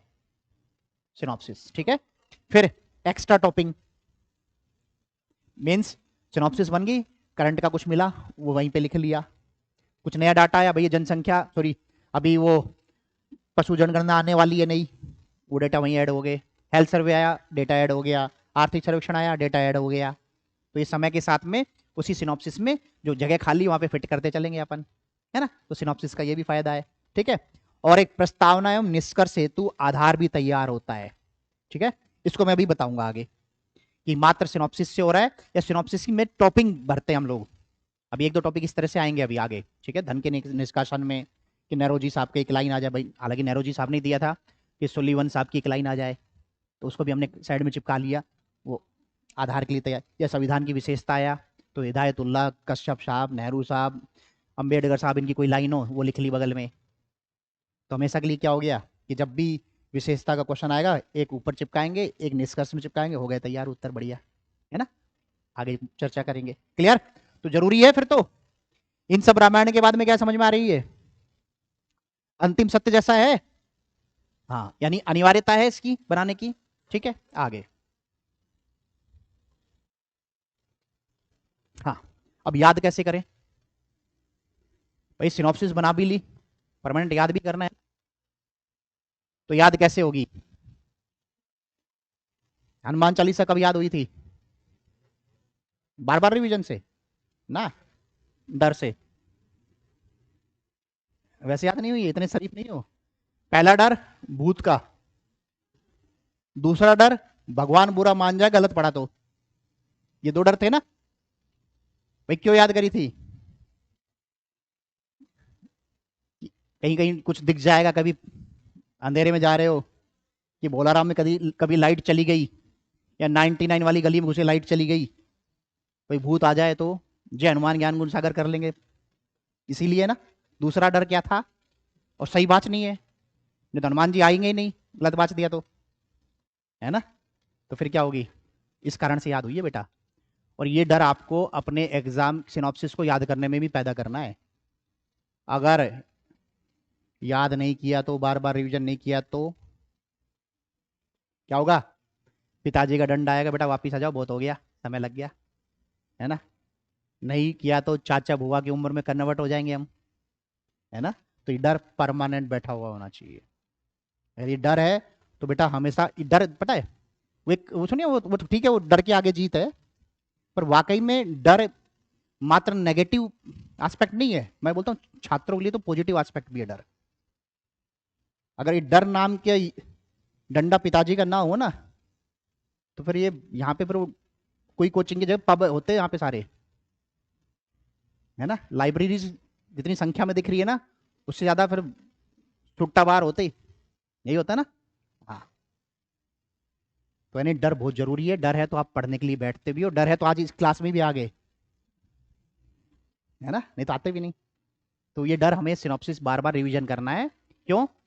नहीं करेंगे तो एग्जाम हॉल में याद नहीं आएगा। ठीक है, फिर दूसरा सिंपल सी एक यही लाइन लिखी है, शब्दों को मंत्र में बदलें। एक चीज सुनिए कि कभी भी आप मंत्र का वाचन करते, कोई आपको बता दिया भैया आपके कुछ गड़बड़ चल रही है, तो आप डेली महामृत्युंजय मंत्र के जाप करने हैं, कभी ऐसे बोला एक मंत्र का जाप करो 108 बार, 1008 बार, ऐसा सुना होगा ना? हाँ या ना? कभी एक बार तो नहीं सुना होगा। एक बार जो मंत्र बोलते वो मंत्र नहीं होते, वो शब्द होते हैं, और जब बार बार उसको रिपीट करते हो ना, तब शब्द मंत्र में, है ना? और जब माला के रूप में 108 या इस तरह से करते हो तो वो अभिमंत्रित हो जाते हैं। यानी जब तक आप अपनी सिनॉप्सिस को अभिमंत्रित नहीं करोगे, तब तक तय है पास नहीं होगे। यानी कंठस्थ करना, नींद में भी कुछ कोई पूछे बक दें, सिर्फ होश बाद में आए, जवान पहले बक दे, उस लेवल से कंठस्थ करना है बार बार, यानी हर एक लाइन को मुझे अभिमंत्रित करना है। अभिमंत्रित होगा तभी उसका प्रभाव होता है ना, तो तभी इसका प्रभाव बेटा एग्जाम हॉल में दिखाई देगा, नहीं नहीं होगा। अब अभिमंत्रित करने के आपके अपने अपने तरीके हो सकते हैं। कैसे? एक तो रिवीजन कर ही रहे हो बार बार, ये तो सामान्य चीज है, एक तकनीकी का सहारा ले लो। कैसे हो सकता है तकनीकी का सहारा? मोबाइल की दुनिया आपके पास है ना? ये आपको मिल गया, अब ऐसे पूरी अपनी मान लो यूनिट वाइज आपने पीडीएफ बना ली पहले, मोबाइल के अंदर बनाते ही हो ना भाई, पीडीएफ कलेक्टर तो हर बच्चा बना ही है, पहले पहली शर्त है मुझे लगता है तैयारी का आजकल, कि डिप्टी कलेक्टर से पहले पीडीएफ कलेक्टर बनना है हमको, है ना? पहली शर्त। ऐसा कर दे तो आयोग मजा आ जाए ना, अगर ये अनिवार्य शर्त कर दे ग्रेजुएशन के साथ में कि हर बच्चा 500 पीडीएफ का कलेक्टर होना चाहिए, हाँ? तो अब ये आपने पीडीएफ बना ली मोबाइल के अंदर, है ना? फिर एक स्क्रीन रिकॉर्डर भी होता है ना, तो आपको क्या करना चाहिए, उसको चालू करो, उसमें माइक लगाओ और बोल बोल के पढ़ डालो एक बार, उसको रिकॉर्ड हो गई। आज मैं 20 मिनट लेट आया आपकी क्लास में, है ना? तो गप्पे मारने की जगह वो ईयरफोन कान में ठोक लिए होते तो कम से कम 5 पेज निकल गए होते ना, और ऐसे अगर वो 4-5 बार निकल गए हो तो कभी भूलोगे? तो ऐसे तकनीकी का सहारा ले लो। अगर किसी को लगता है कि मुझसे पेज से नहीं पढ़ा जा रहा है, मैं बार बार भूल जा रहा हूं, तो कुछ कुछ यूनिट्स खास तौर से जो सरदर्द हो, एटलीस्ट उसको तो कन्वर्ट कर लो ऑडियो में, पीडीएफ कम ऑडियो में, कि इधर स्क्रीन पे चल रहा है और उधर देखो, फिर जीवन में नहीं बोलो, मेरी गारंटी है। एक बार पीडीएफ बनाने में, और मित्रों की सहायता लो ना आपस में, ग्रुप कब काम आएगा कि बहन तू एक की बना, तू एक की बना, तू एक की बना, आपस में शेयर हो गया काम। जो काम 4 महीने लगता पता चला 15 दिन में निपट गया, है ना? तो ये करना चाहिए। ठीक है, चलिए आगे। हाँ, सिनॉप्सिस बनाने के वैज्ञानिक तरीकों पे चर्चा करेंगे। हाँ, आपके हाथ में दिया ही है ये। अब देखो किताब में कितनी कहानी लिखी थी, लिखिए ठीक ठाक, है ना? भर के लिखा हुआ किताब का ही सीधा फोटो खींच के लाए हम लोग, और इतने से वर्ड में पूरे राजनीतिक कारण खत्म हो गए हमारे। अब ये याद है तो आराम, ये मान लो ये याद हो गया। अब यहां पे पढ़ते हैं क्या लिखा हुआ है, अंग्रेजों की कुटिल साम्राज्यवादी नीति, और रामायण क्या लिखी है कि 1757 से 1857 तक अंग्रेजों ने कुटिल साम्राज्यवादी नीति अपनाकर समस्त देशी राजाओं को पंगु बना दिया था, कितने ही राज्यों को उन्होंने अंग्रेज राज में विलीन कर लिया था। भारत की सारी राजनीतिक सत्ता अंग्रेजों ने अपने हाथ में ले ली थी। वेलेस्ली डलहौजी जैसे गवर्नर जनरलों ने उचित अनुचित प्रत्येक ढंग से राज्यों को अपहरण किया, गोद निषेध नीति द्वारा मिला लिया, ये सब पेंशन बंद कर दी। ठीक है, पूरी रामायण है ये। बट पूरी रामायण वो 2 लाइन में है या नहीं है? भाई मैंने क्लास में समझा था, गुरुजी ने कुछ कहानी भी सुनाई थी 2-4, है ना, किताब भी फिर पढ़ ली, फिर ये मेरी सिनॉप्सिस बन गई 2 लाइन की। अब इस 2 लाइन से पूरी कहानी याद आ रही है या नहीं आ रही है? बस यही सिनॉप्सिस है। फिर अगला पैराग्राफ सेम, अपदस्थ सैनिक। भाई क्या किया अंग्रेजों ने? आते ही जिन जिन राजाओं को हड़प लिया, उनकी सेना से बड़े बड़े अधिकारियों को भगा दिया, अपने अधिकारी रख दिए, उनकी सेना कम कर दी, अपनी सेना भर दी। तो क्या हुआ? जो पहले से सैनिक थे उनमें आक्रोश उत्पन्न हो गया। बस पूरी कहानी याद आ रही है कि नहीं आ रही है? यही है ना? बस छोटी सी विधा है, कुछ विशेष सिग्मा रूल नहीं लग रहा है बेटा सिनॉप्सिस बनाने में। आपकी अपनी समझ से हर पैराग्राफ से कीवर्ड्स निकालने बस, है ना। अब एक चीज और, जब उत्तर लेखन की चर्चा कर, जैसे मैंने पद सोपानिक प्रवृत्ति बताई ना, ऐसे कि उत्तर की प्रवृत्ति और होती है, वह उत्तर का पुष्टिकरण, वेरिफिकेशन ऑफ योर आंसर। ठीक है, अगर यही क्वेश्चन आ जाए राजनीतिक कारण और खाली लिख के आ जाओ कि अंग्रेजों की कुटिल साम्राज्यवादी नीति थी जिसकी वजह से तत्कालीन जो राज्य थे या साम्राज्य थे उनमें विरोध उत्पन्न हो गया, अब इस बात से मान लेगा कोई? आपका उत्तर है, जब तक ये वर्ड नहीं यूज करोगे ना, ये नहीं आएंगे, हड़प नीति नहीं लिखोगे, अवध की या गोद निषेध नीति नहीं लिखोगे, ये वर्ड्स नहीं आएंगे, तब तक आपका उत्तर मान्य होगा। तो सिनॉप्सिस में उत्तर का पुष्टिकरण भी लिखना है साथ में। मैंने क्या बोला है? सिनॉप्सिस में उत्तर का पुष्टिकरण भी लिखना अनिवार्यतम है। समझ में आया उत्तर का पुष्टिकरण? अब मान लो आप एक लाइन बोल दे, भाई निर्माण आईएएस ठीक ठाक संस्थान है ना, कैसे मान लोगे? सुनने भर से नहीं मान लोगे ना, या तो आके डेमो लोगे, या किसी ने पुराने ने बताया होगा, है ना, या फिर कुछ रिजल्ट देखोगे तभी मानोगे ना। तो ये सारी चीजें देखना क्या हुआ? वेरिफिकेशन, है ना। ये उत्तर आपके उत्तर माला की अनिवार्यतम शर्त है, वेरिफिकेशन। जैसे मैं हमेशा एक वर्ड यूज करता हूं, मांडा, सिंधु सभ्यता के स्थल है एक, है ना, सबसे उत्तर वाला है ना, ठीक है। पहला इसका स्थल लिख दिया हमने उत्तर में कि कहां पे, जम्मू कश्मीर में, नदी का नाम भी लिख दिया, इसके किनारे हैं, सबसे उत्तरतम स्थल भी लिख दिया, 3 पॉइंट हो गए। कितना नंबर मिलेगा? 3 में 2 में से मैंने क्या लिख दिया? ये भी लिख दिया, हड़प्पाई सबसे उत्तरी स्थल जम्मू कश्मीर में अवस्थित भी लिख दिया हमने, है ना, प्रॉपर क्रोनोलॉजी में भी लगा दिया, नदी का नाम भी लिख दिया, किसने खोज की उसका भी नाम लिख दिया, 3 की जगह 4 पॉइंट ठोक दी हमने। कितने नंबर मिलने चाहिए जिनको पता है मेरी पुरानी क्लास का? बाकी 2 में से 2 मिल जाना चाहिए ना, 4 पॉइंट नहीं, नंबर मिलेगा 0 या आधा। क्या बोला है मैंने? 0 या आधा। क्यों? क्योंकि हमने इसको वेरीफाइड नहीं किया, किससे? सिलेबस के अनुसार। मैं अपनी मर्जी से नहीं बोल रहा हूं, मैं सिलेबस के अनुसार। ये मांडा कब पढ़ने को आया हमारे सिलेबस में? कब ये सिंधु सभ्यता के क्षेत्रों में शामिल हुआ होगा? जब यहां पे कोई ऐसी चीज मिली होगी, जिन्होंने खोज की इस क्षेत्र की, उसको कोई चीज मिली होगी ना, उस चीज का फिर काल निर्धारण किया गया होगा, फिर पाया गया कि ये सिंधु सभ्यता का था। तो चीज के बारे में नहीं बताओगे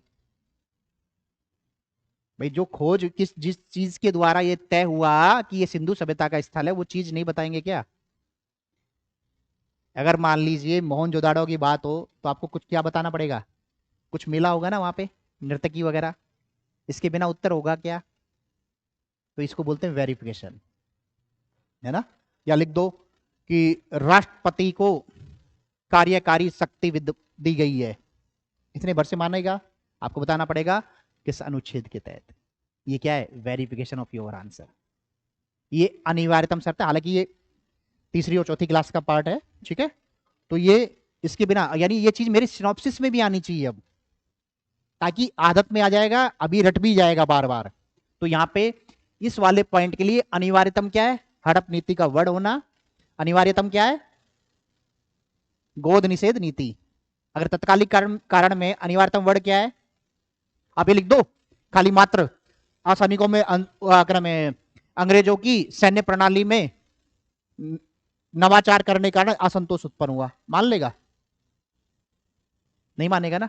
या नए प्रयोग करने के कारण, नई तकनीकी के कारण असंतोष उत्पन्न हो गया, नहीं मानेगा ना वो। जब तक आप उसमें इनफील्ड वर्ड नहीं डालेंगे, बैरकपुर नहीं आएगा, मंगल पांडे नहीं आएगा, सुअर और गाय की चर्बी नहीं आएगा, तो ये क्या पूरा होगा? ये 4 वर्ड चाहिए ना।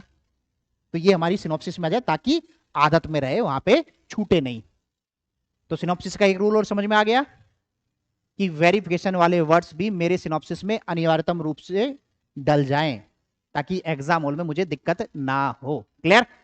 ठीक है, आगे चलें। अब इसी तरह से होंगी कुछ कुछ चीजें। अभी वही आर्थिक कारण सेम पॉइंट बना के दे दिए इसी तरह से, किताब में लंबा चौड़ा था, इतने से में खत्म। ठीक है ना। फिर सामाजिक कारण इतने से में खत्म, एक पेज को कितने लाइन में? 4-5 लाइन में है ना। वही फिर धार्मिक कारण, सैनिक कारण, तत्कालिक कारण। ये देखो चर्बी वाले कारतूस, इसमें डेट भी लिख दी इन्होंने ऑफिस वाले ने, जिस बच्चे की होगी, सॉरी मंगल पांडे 11 मई खत्म। पूरी कहानी याद आ रही है जी? थोड़ा तेज बोलो, तेज बोलो। हम्म, ये दो 2 मार्कर में बात करेंगे उस दिन, पूरी लंबी बात करेंगे 2 मार्कर वाली क्लास में। कितने पॉइंट चाहिए? इनका क्वेश्चन ये है कि हमने सिनॉप्सिस में से 4-5-6-8 पॉइंट होंगे, 2 मार्कर में कितने लिखने हैं, है ना। यही पॉइंट होगा कि पद सोपानिक प्रवृत्ति, हाँ कुछ भी हो, धार्मिक यहाँ 4 है, किसी और पॉइंट में 8 भी पॉइंट हो सकते हैं किसी में, है ना। तो हमें मिनिमम 4 पॉइंट देने हैं, वो भी टॉप 4, ताकि पद सोपानिक प्रवृत्ति भी ना बिगड़े उसकी उत्तर की। 2 मार्कर में भी ध्यान देना है वो कि पहला पॉइंट पहले चाहिए, है ना। तो टॉप 4 पॉइंट्स वो लिख के आने हैं वहां पे, ठीक है। बाकी दो तीसरी क्लास में चर्चा करेंगे। ये क्लियर हुआ? यहां पे कोई डाउट? चलिए अगला एक टॉपिक और उठाते हैं। ये भी पढ़े, हाँ। एक धन निष्कासन वाली फाइल मिली होगी आपको।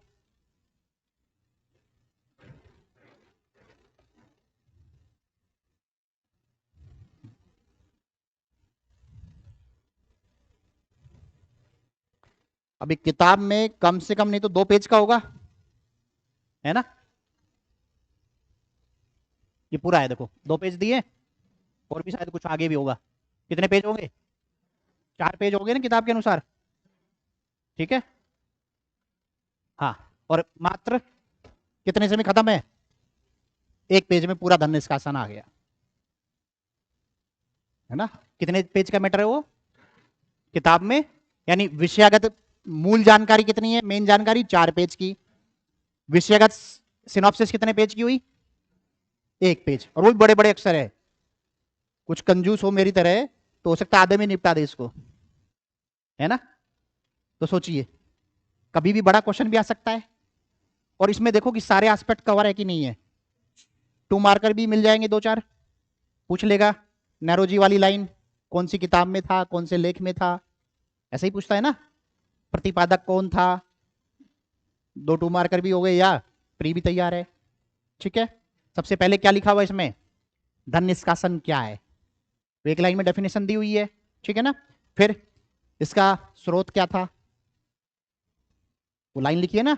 Poverty and un-British rule in India, ये बाबा की, नेहरू जी साहब बाबा थे, उनकी लाइन है ये, सॉरी उनकी एक लेख है, किताब है, उसके माध्यम से लिया।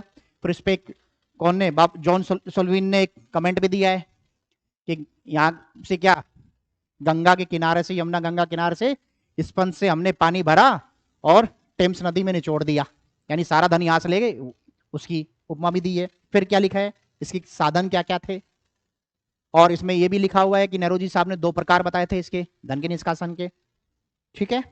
साधन भी लिखा हुआ है, फिर इसके परिणाम भी लिखा हुआ है, ठीक है। अब ये क्वेश्चन आ जाए बड़े 10 नंबर में, तो आवश्यकता क्या होती है? सबसे पहले क्वेश्चन ये आ जाए, धन निष्कासन की अवधारणा क्या है ना, और इसके भारतीय अर्थव्यवस्था पर क्या प्रभाव पड़े, प्रकाश डालिए, है ना। ये क्वेश्चन आ गया, तो जरूरत क्या है इसमें? प्रस्तावना रूपी भी एक दो लाइन चाहिए। अब देखो, जिन बच्चों की सिनॉप्सिस रटी हुई है वो सबसे पहली लाइन जो है परिभाषा वाली वो लिख के आ जाएगा, और सीधे सीधे परिणामों को, जो इसमें लिखे हुए कितने परिणाम लिखे हैं, 8 लिखे हैं ना, दो दो लाइन में खोल देगा। ये तो हर बच्चा सही करके आएगा, सेम यही करके आएगा ना, क्योंकि उसने भी सिनॉप्सिस बना रखी है। अब 10 में से उसको भी मिल जाएगा 6 नंबर, आपको भी मिल जाएगा 5 से 6 नंबर, है ना, सेम लिख के आ रहे हैं तो।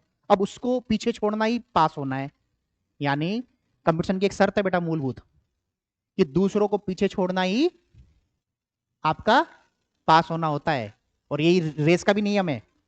और फिर दूसरों को पीछे कब छोड़ पाएंगे, जब आपके अंदर शरीर में सिनॉप्सिस रूपी दम होगा, क्षमता होगी ना दौड़ने की, फिर निरंतर अभ्यास होगा।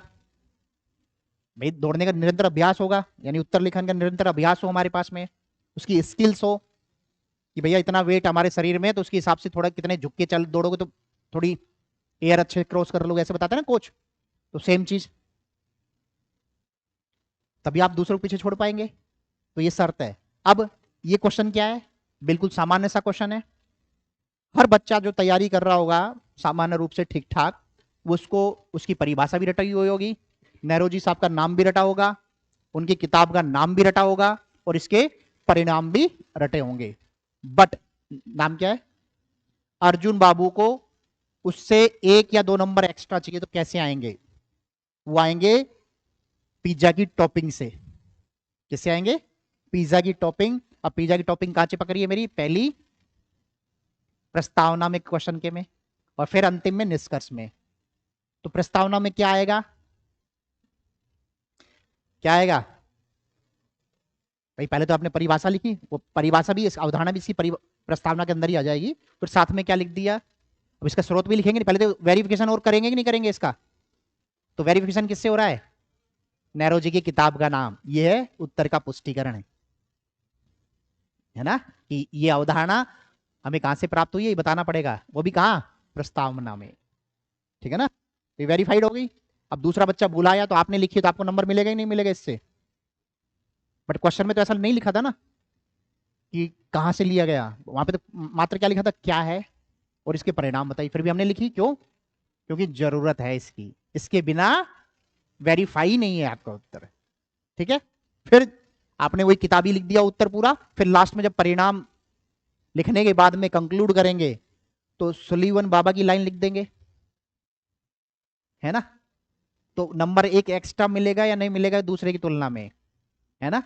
अगर ये टॉपिंग अब बाद में तो याद आएगी नहीं एग्जाम हॉल में, है ना, तो अगर हमने सिनॉप्सिस में पहले लिख लिया तो भूलेंगे कभी। तो यानी आप अपने पूरे जब सिनॉप्सिस बनाते चलें, आपको ये लगता है कि इसमें बड़ा क्वेश्चन आ सकता है, ये भी तय हो जाता, देख लेते देखते पता चल जाता है, इससे बड़ा क्वेश्चन आएगा छोटा आएगा, पता चल जाता है ना।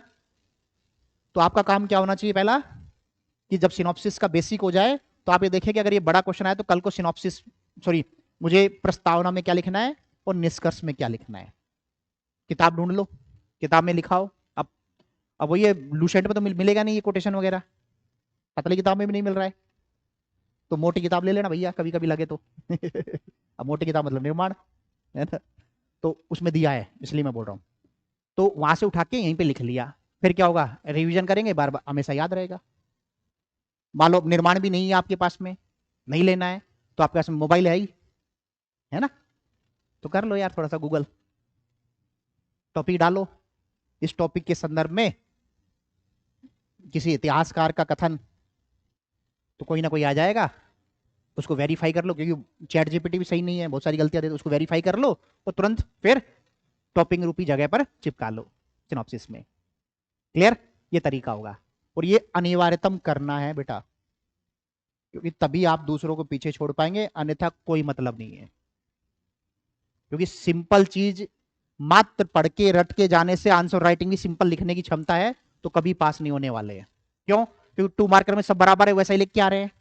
स्किल्स कहां दिख, आपकी जो विशेष क्षमता है, आपका अपना इनोवेशन है, कहां दिख रहा है, 2 मार्कर में नहीं दिख रहा है, मीडियम में भी थोड़ी सी जगह है आपके पास दिखाने की, मैंने बड़े में ही, और बड़े में यही है, पहली 4 लाइन और अंतिम 4 लाइन, और यही अंतिम सत्य है।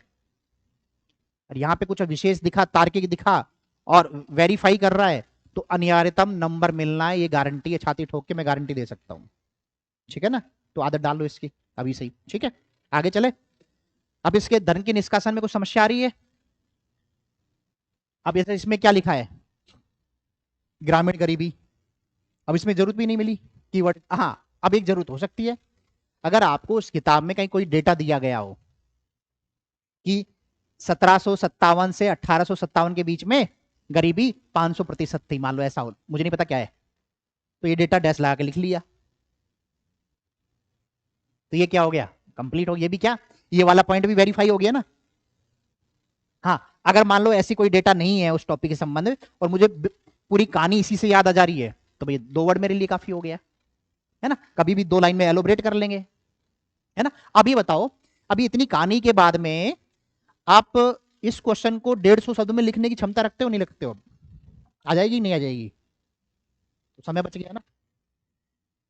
अब ये 4 पेज अगर रटे होते तब लिख लेते 2 शब्द में, ये 4 पेज पूरे भरे होते आपके पास में, मात्र इसको पढ़ने की आदत होती आपको, करके चले जाते। ये थे पूरे परिणाम, है ना, 800 1000 शब्द होंगे ये, ठीक है ना, कर पाते आप? नहीं, ये है तो 150 शब्द में गारंटेड पूरा उत्तर लिख लोगे। तो कल का एक क्वेश्चन भी लिख के लेके आना है, यही वाला, जिस फॉर्मेट में मैंने बताया है उसी में, उसी कॉपी के पेज पे जो आयोग देता है। क्लियर हो गया? क्वेश्चन लिख लो। धन के निष्कासन की अवधारणा को समझाते हुए, धन के निष्कासन की अवधारणा को समझाते हुए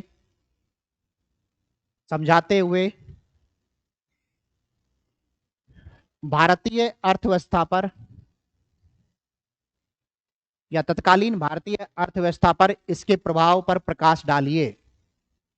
समझाते हुए तत्कालीन भारतीय अर्थव्यवस्था पर इसके प्रभाव पर प्रकाश डालिए। ये कल आपको 200 शब्दों में लिख के लेके आना है, बढ़िया सी टॉपिंग वॉपिंग निष्कर्ष वगैरह डालते हुए, और इस सिनॉप्सिस को यूज करते हुए दूसरी अनिवार्यतम शर्त है 160 सबसे अधिक नहीं होगा आपका उत्तर, ये भी।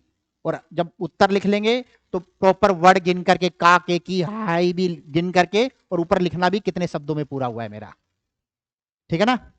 आपको कल मैं गारंटी दे रहा हूं, जब आज रात को लिखोगे तो 160 शब्द भी ज्यादा लगेंगे, करके देखना, ठीक है। क्लियर? ये कल चेक होगा प्रॉपर, और परसों फिर मैं इसका डिस्कशन भी करूंगा, ठीक है ना। ठीक, चलिए अगला। यहां तक कुछ पूछना है किसी को?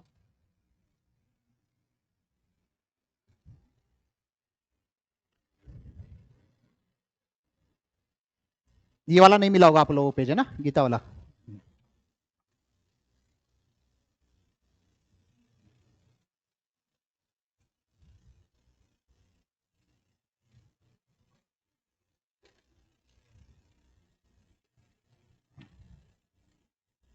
एक क्वेश्चन है या टॉपिक है उस किताब का कि गीता की प्रशासन में भूमिका, ठीक है ना। ये आपके कौन सा पेपर का है? 4th नंबर पेपर का ए पार्ट की 2 नंबर यूनिट है ना ये। हाँ, ठीक है। अब ये लगभग मुझे लगता है कि 500-700 1000 वर्ड में लिखा गया होगा। अब मैं इसमें ये सिखा रहा हूँ कि जैसे पहले हालांकि सीख गए आप लोग कीवर्ड्स कैसे निकले, है ना। अब इसकी सिनॉप्सिस में बना के दिखा रहा हूँ, यहाँ पे कुछ तो मैंने बनाई दी है, ये बना रहा हूँ, ये किताब में ऐसा दिया हुआ है, ठीक है। अब भाई आपने हेडिंग डाल ली, यही वाली उठा के यहाँ पे लिख लिया आपने, ठीक है। फिर पहला पॉइंट लिखा क्या है, लोक कल्याण हेतु निष्काम कर्मयोग। फिर आपने लिखा लोक कल्याण हेतु निष्काम कर्मयोग, ठीक है, ये लिखा। फिर डैश, फिर पहला पॉइंट। अब इसको पढ़ते हैं। भगवत गीता का मूल संदेश कर्तव्य पालन से जुड़ा हुआ है ताकि लोक कल्याण हो सके। भारत जैसे देश में लोक सेवक का मुख्य उद्देश्य लोक कल्याण या लोगों के हित में नीतियों का क्रियान्वयन करना है। कल्याणकारी राज्य के लक्ष्यों को प्राप्त करने के लिए लोक सेवक विभिन्न योजनाओं कानूनों को लागू करने में सहयोग करते हैं। इसके साथ विधायिका के लिए नीति निर्माण, विधि निर्माण से संबंधित विभिन्न सूचनाओं एवं प्रारूपों को बनाना भी लोक सेवक के कार्यों में जुड़ गया है। कभी कभी अर्ध न्यायिक कार्य भी लोक सेवकों द्वारा किए जाते हैं, जिनमें राज्य एवं नागरिकों के बीच विवादों का निपटारा किया जाता है। इन समस्त कार्यों के निष्पादन के लिए गीता एक मार्गदर्शक का कार्य करती है। वस्तुतः गीता का केंद्रीय सिद्धांत निष्काम कर्मयोग है, जिसे एक लोक सेवक अपनी जीवन शैली और कार्य पद्धति में अपनाकर लोकहित के समस्त कार्य कर्तव्य चेतनाओं की भावना से कर सकेगा तथा सक्रिय होकर कार्यक्षेत्र पूर्ण सत्यनिष्ठा, समर्पण और उत्तरदायित्व के साथ, जिसमें उससे अपेक्षा की जाती है कि वह कर्तव्य का पालन दृढ़तापूर्वक करे। ये कर्मयोग की हो, ठीक है। अब ये इतने सारे जो जो हेड जो डार्क में किए गए हैं, अंडरलाइन किए गए हैं, हाईलाइट किए गए हैं, ये शब्द क्या है? की पॉइंट्स है। अगर ये की पॉइंट्स में निकाल के उधर लिख लूं तो इस पैराग्राफ को अपनी भाषा में कभी भी लिख लूंगा ना, बस बार बार वही चीज रिपीट हो रही है, कीवर्ड्स निकालना और कुछ नहीं। सेम चीज स्वधर्म में। अब स्वधर्म में क्या निकाल लेंगे? हेडिंग डाली, एक वर्ड लिखा जनता की सेवा, स्वधर्म लिखेंगे, फिर डैश जनता की सेवा। भाई क्या धर्म है उसका? अधिकारी का, लोक सेवक का। जनता की सेवा स्वधर्म हो गया, ठीक है ना। फिर एक लिखा इसमें, जनता की सेवा करके आप क्या होते हैं? लोक ऋण से मुक्ति प्राप्त कर लेते हैं। ऋण की धारणा पड़ी होगी ना आप लोगों ने समाज शास्त्र में। तो उससे क्या होगा? लोक ऋण से मुक्ति पानी है, तो उससे मुक्ति मिल जाती है। जब कब? जब निष्काम कर्म योग करते हैं आप। फिर इससे और क्या फायदा होगा कि आपका स्वधर्म लोक सेवा है तो कभी भ्रष्टाचार नहीं करेंगे, कर्तव्य के पद से भ्रष्ट नहीं होंगे, है ना। कार्यों को पारदर्शिता के साथ, जवाबदेहिता के साथ करेंगे। ये स्वधर्म है आपका, तो ये बताना है। अरे कीवर्ड्स मैंने उधर लिख लिए तो वो पैराग्राफ रटने की आवश्यकता नहीं है, फिर कभी भी इसको लिख लेंगे। अब ये बताइए कि अगर एक दूसरे की आप लोग सिनॉप्सिस ले लेते हो तो भाषा भी एक रहेगी क्या एग्जाम हॉल में?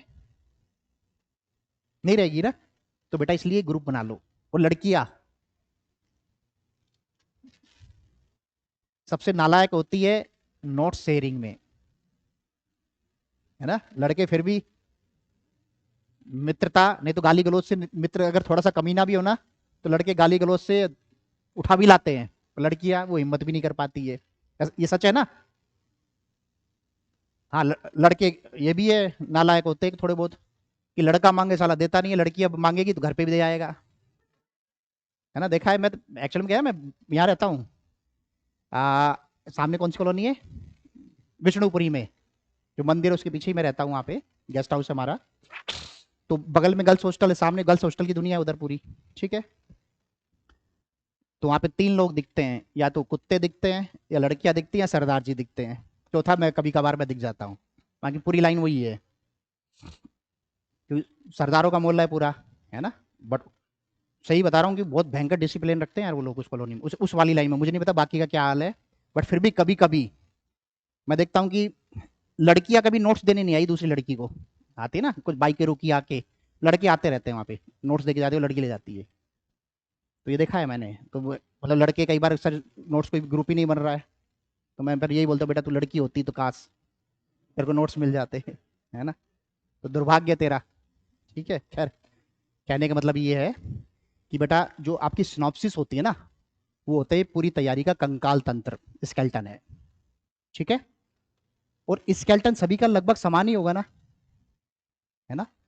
बस आपकी अपनी भाषा का ज्ञान, उस विषय पे पकड़, आपकी उस भाषा के विषय के सापेक्ष जो वोकेबलरी है उसके माध्यम से आपको क्या करना है, उस कंकाल पे मांस का लोथड़ा लगा करके शेप देनी है, वो सबकी अलग अलग होगी। तो इसलिए एक दूसरे से शेयर करने में कभी चूको मत यार। कोशिश ये करो कि 4-5 लोग मिलकर के वाकई में जल्दी जल्दी निपटा लें, है ना। और ताकि एक साथ, भाई 5 लोगों से बड़ा ग्रुप तो बनाना नहीं है, तो भीड़ हो जाएगी वो, है ना। और 5 सीट से ज्यादा आती है, ऐसा तो नहीं होगा ना तुम 5 लोग यार 5 ही सीट आ रही हो या 3 आई हो, तब तो दिक्कत हो सकती है। तो 5 मिलके चले जाओ यार, हो सकता है 5 पास हो जाओ, अच्छी बात है ना वो तो यार। तो कर लेना चाहिए। और लड़कियां ये पाप मत करो, है ना। आपस में कम से कम लड़कियों को शेयर तो कर लो, कुछ नहीं होगा बेटा, सच बता रहा हूं। ताकत आएगी आप में जब 1 महीने बाद देखना अपने आप को। और टास्क बांट ली ना, अब आप सोच के देखिए कि 1 यूनिट को एक लड़की को पूरा करने में 15 दिन लग रहा है, मान लो सेम पेज है और ऐसी 5 यूनिट सेम पेज की है और 5 लोगों ने अलग अलग 5 यूनिट को बांट लिया, तो उस 15 दिन में कितनी यूनिट हो जाएगी? 5 हो जाएगी ना। और एक दूसरे को फोटोकॉपी करा ली फिर। हाँ बस पहली शर्त क्या है? Same source. मैंने क्या बोला? सेम सोर्स होना चाहिए, अनिवार्यतम शर्त है। ग्रुप का निर्धारण भी आपको, या कोई भी टास्क बांटे, सेम सोर्स। अगर मान लीजिए ये अर्जुन बाबू पढ़ा है, निर्माण की किताब से बना रहा है और ये दूसरे कोचिंग से बना रहा है, तो क्या होगा? भाषा अलग हो जाएगी, कंकाल तंत्र थोड़ा सा बिगड़ जाएगा, है ना। तो कंकाल तंत्र हमारा यार आज भी अंधेरा आ रहा है इसमें, ये वाली सामने लगा रखनी थी, है ना, पूरा ठीक ठाक है। नहीं पहले से ही हो रहा है। आज तो बकायदा मैं जो कौन सी क्रीम है, फेयर एंड लवली, वो लगा के आया हूं, तब भी स्थिति बता। मैं बैकग्राउंड का कारण नहीं बेटा, ये शुरुआत से ही दिख रहा है पूरी एकदम। नाम मेरा आज कालू राम रख सकते हो तुम। वाकई में ऐसी फोटो आ रही है इसमें। तो अब तो प्रॉमिस कर लो अपने आप से, मैं नहीं करवा नहीं रहा हूं, ऐसा नहीं कह रहा हूं, विद्या कसम नहीं खिलवा रहा हूं कि बेटा ग्रुप बना लो, जल्दी से निपटा लो। अगर जो व्यक्ति 26 दे रहा है पूरे दिल से, ईमानदारी से, और जिसको ये लगता है मुझे पास करना है, और जिसकी मेंस की तैयारी कम है, अधूरी है, समझ समझ तो तैयार है पर जिनके नोट्स तैयार नहीं है ना, तो मैं गारंटी दे रहा हूं उसकी औकात नहीं है वो फरवरी तक भी पूरी सिनॉप्सिस बना ले अकेला। पॉसिबल है। और अगर 5 हो गए तो गारंटी है 2 महीने 3 महीने में खींच लोगे, जरूरी जरूरी तो कम से कम, है ना। तो कर लेना, अच्छे दोस्त बनाइए और इसको निपटाइए, क्योंकि सिनॉप्सिस जल्दी से निपटाना है। फिर उसकी फोटोकॉपी करा ली। देखो अपनी कैसे बनाई जाती है। अब मान लो ये संजय गुप्ता की सिनॉप्सिस है, ठीक है।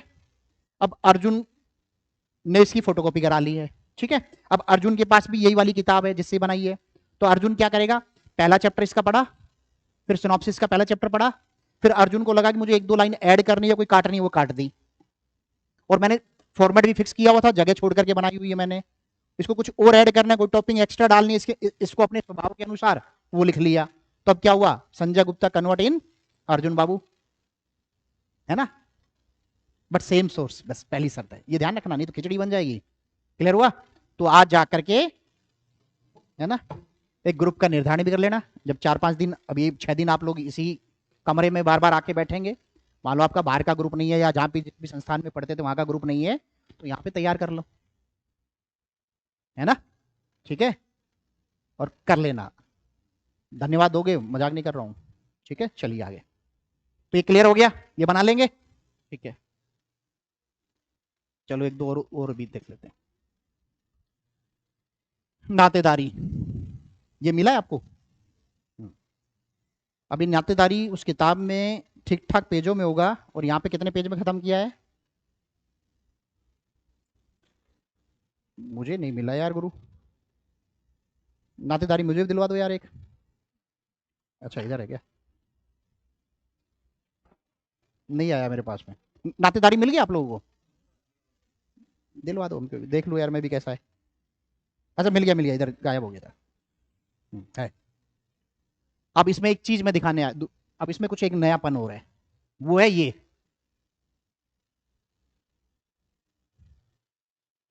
मैंने टॉपिंग की भी बात कर ली। अब जब भी आप सिनॉप्सिस बनाने जाएं जिस भी चैप्टर की, सबसे पहले पहले पेज पे क्या करना चाहिए हमें? कि उस की पूरी ड्राफ्टिंग हो जाए। जैसे क्या है ना कि नातेदारी पढ़ेंगे तो इसमें अर्थ भी पढ़ेंगे, इसकी परिभाषा भी होगी, प्रकार भी होगा, लक्षण भी होगा, विशेषताएं, श्रेणियां, संज्ञाएं, रीतियां, सामाजिक प्रकार, या महत्व, वर्तमान में भूमिका, ये सब कि मुझे ये पूरी करनी है ताकि भटकाव ना हो। ठीक है। और वहीं पे साथ में क्या है, ये चीज, ये क्वेश्चन है आए हुए, है ना। और ये मेरे दिमाग में ये भी आ गए। तो जब इसके बाद में जब आप सिनॉप्सिस बनाने बैठेंगे ना, तो 100% सटीकता होगी, कुछ भी भटकाव नहीं होगा, है ना। तो ये और करना है। अभी तक तो मैंने खाली ये करने की बात बताई थी, ये भी करना है। क्लियर? तो पहले पेज पे ये कर लिया, और उसमें पहले पेज को खाली छोड़ दो, इसकी इतना करने के बाद खाली पड़ा रहने दिया करो। एक कुछ फर्क नहीं पड़ेगा, 50-100 पेज एक्स्ट्रा लग जाएंगे पूरी सारी सारी किताबों में। उससे फायदा क्या होगा, अगली बार 25 का भी पेपर हो जाएगा, वो भी ऐड कर लिया क्वेश्चन, है ना। या कहीं पे मान लो टेस्ट सीरीज दी आपने, कुछ अच्छा क्वेश्चन लगा उसको भी लिख लिया। आपको क्या चाहिए इस पेज से, ये पेज क्या है, माइंडसेट है आपकी पूरी आगे की सिनॉप्सिस का। क्या ये माइंडसेट है कि मुझे इस माइंडसेट को तो पूरा करना ही है, क्योंकि हमने शुरुआत में बताया ना माई बाप कौन है, सिलेबस और पीवाईक्यू। तो माई बाप तो पहले लिख लें, तो वही माई बाप लिख लिया अपन ने पूरे उस टॉपिक का, तो ये लिखें फिर अगले पेज से बनाना चालू करें। क्लियर, तो ये मेन चीज थी। अब जैसे एक दो चीजें और थी जो इसमें नहीं की है इस वाली में, कि कुछ डब्बे डब्बे देखे होंगे ना आपने, जब किताब पढ़ रहे होंगे ऐसे ऐसे डब्बे बने होंगे, देखे थे नातेदारी जब पढ़ रहे होंगे आप, आया ना, तो डब्बे डब्बे भी बना लेना ताकि उस टाइम पे भूले नहीं एग्जाम में, क्योंकि जब बड़ा क्वेश्चन आएगा तो बिना डब्बे के ये पूरा नहीं होगा। आप जाके जब किताब अच्छी होगी आपके पास में, उसमें जरूर नातेदारी कुछ चित्र बने होंगे, आया ना, परिवार में भी बने होंगे ऐसे, है ना। तो ये डब्बे अनिवार्यतम चाहिए, क्योंकि ये समझाने का सबसे अच्छा तरीका है।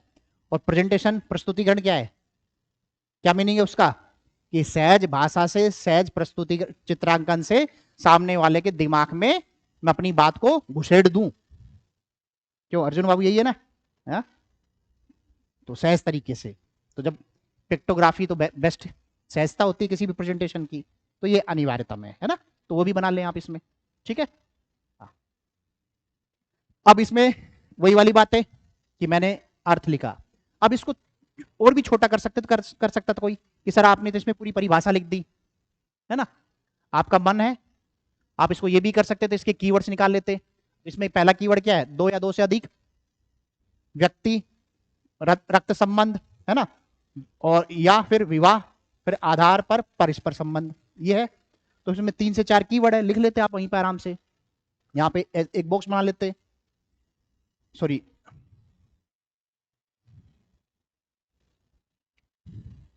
यहां पे लिखते दो या अधिक, ठीक है, फिर लिखते विवाह, फिर यहां पे लिखते रक्त, फिर परस्पर संबंध, खत्म।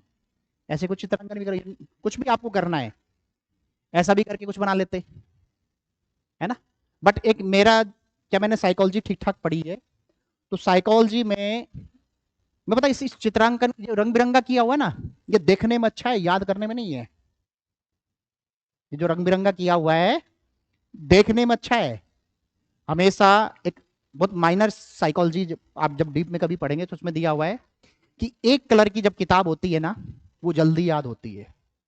क्यों, क्योंकि दिमाग के कुछ कुछ होता होगा अंदर, कोई छोटा मोटा डब्बा होता होगा, उसमें कंसंट्रेशन नाम का कोई एक वर्ड होगा, कि वो कंसंट्रेट किए रहता है जब एक कलर पे रहता है। तो वहीं दूसरा कलर आया तो कुछ ना कुछ अलग कोई एंटीना हिल जाता है आपके दिमाग का, है ना। तो वो कुछ चंद सेकंडों का डाइवर्जन होता है, जिसकी वजह से दिक्कतें होती है, ऐसा मनोवैज्ञानिकों ने कहा है, ठीक है ना। तो मैं ये बोलता हूँ कि एक सिंगल कलर, तो ऐसे में और भी फायदा होगा कि जब दूसरे की फोटो कॉपी करा लोगे एक ही कलर आएगा ना। तो ग्रुप का महत्व भी मैं साइकोलॉजी से समझा रहा हूँ, फोटो कॉपी भी नुकसान नहीं कर रही है, ठीक है ना। तो एक कलर में बनाओ, क्योंकि वाकई में एक माइनर सा आपको ये फील नहीं हो रहा है, और ये सच है। मैं पहले कलरफुल किताब नहीं निकालता था इसी कारण से, बट बाजार ने मजबूरी कर दी तो मैंने एक दो किताबें निकाल ली, नहीं पहले मैंने कभी नहीं निकालता था, है ना। बट क्या करोगे, दुकानदारी चलानी तो कुछ तो नोटंकी करनी पड़ेगी ना। तो उसकी वजह से मैंने वो कौन सी जनजाति वाली आई थी ना, वो निकालनी पड़ी हमें, नहीं बाकी में डिस्ट्रक्शंस होते हैं। कोई किसी अब उसमें सामूहिक बुद्धिमत्ता में डेनियल गोलमैन की शक्ल से करेंगे क्या आप, ऐसी भी किताबें आती है ना हम लोगों की, फोटो डाल दिया, क्या मतलब उस चीज का।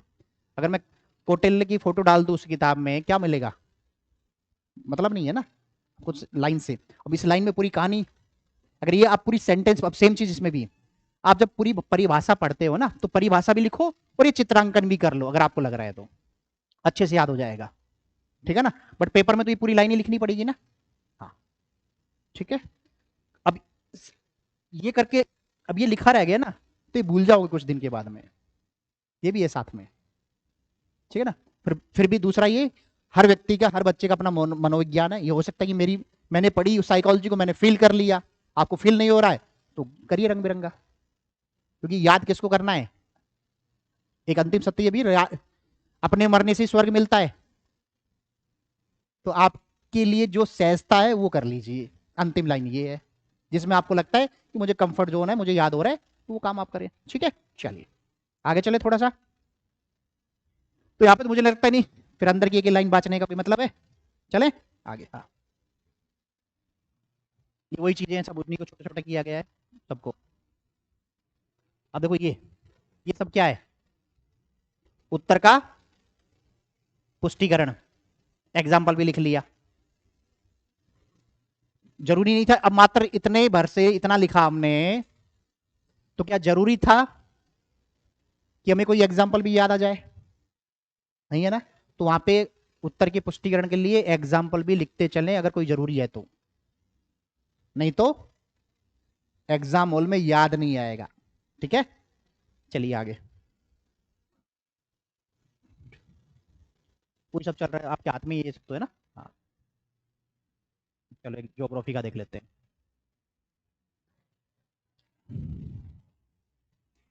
इस टॉपिक की सिनॉप्सिस किस किसने बनाई हो? कभी बनाया कभी? क्या ये दो दो लिखे हमने उसमें? अटल बिहारी वाजपेयी की साहब की लाइन और कलाम साहब की लाइन।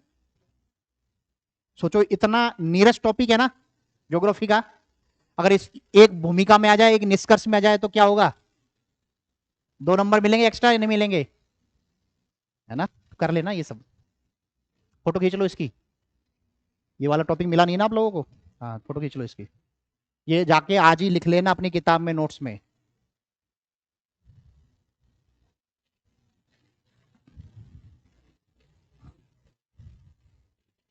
और इसी तरह से बनानी है, पहले पेज पे, फिर पीवाईक्यूज, फिर बाबाओं की दो दो लाइन होगी कलाम साहब की, और एक लाइन एक वर्ड हो रहा है कि केन बेतवा के साथ में। ये किसका विचार था? ये भी लिख लें हम। ये वर्ड क्या काम आएगा, ये मैं गारंटी दे रहा हूं। इससे ये पता चलेगा उस बाबा को आपका उत्तर पढ़ करके कि यार इसमें एक तथ्यात्मक भी ज्ञान है, वो 100% है उत्तर में, है ना। और उससे क्या पता चलेगा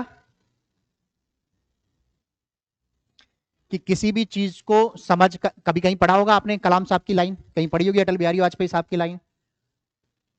अब ये उस समय का, तत्कालीन समय का, कभी का करंट अफेयर होगा जो आज तक आप कैरी कर रहे हो, काम की चीज थी। तो कौन सी चीज कहां पे लाके फिट करनी है, किसके संदर्भ में थी, और उसको उत्तर में प्रस्तुतिकरण में फिट कर दिया। तो ये बताता है कि आपका जो मनोविज्ञान है वो क्या है, विषय की व्यापक जानकारी वाला है, एनालिटिकल एबिलिटी है, दम रखते हैं आप यानी। ठीक है ना। तो ये लाइन अनिवार्यतम नदी जोड़ों का अगर बड़ा क्वेश्चन आता है तो 100% डालना है। अब अगला क्वेश्चन लिखो जो कल लिख के लाना एक और, इनको यूज में करते हुए। ये दोनों क्वेश्चन मैं इसलिए बता रहा हूं ताकि आदत में आए। बड़ा ही क्वेश्चन है ये भी।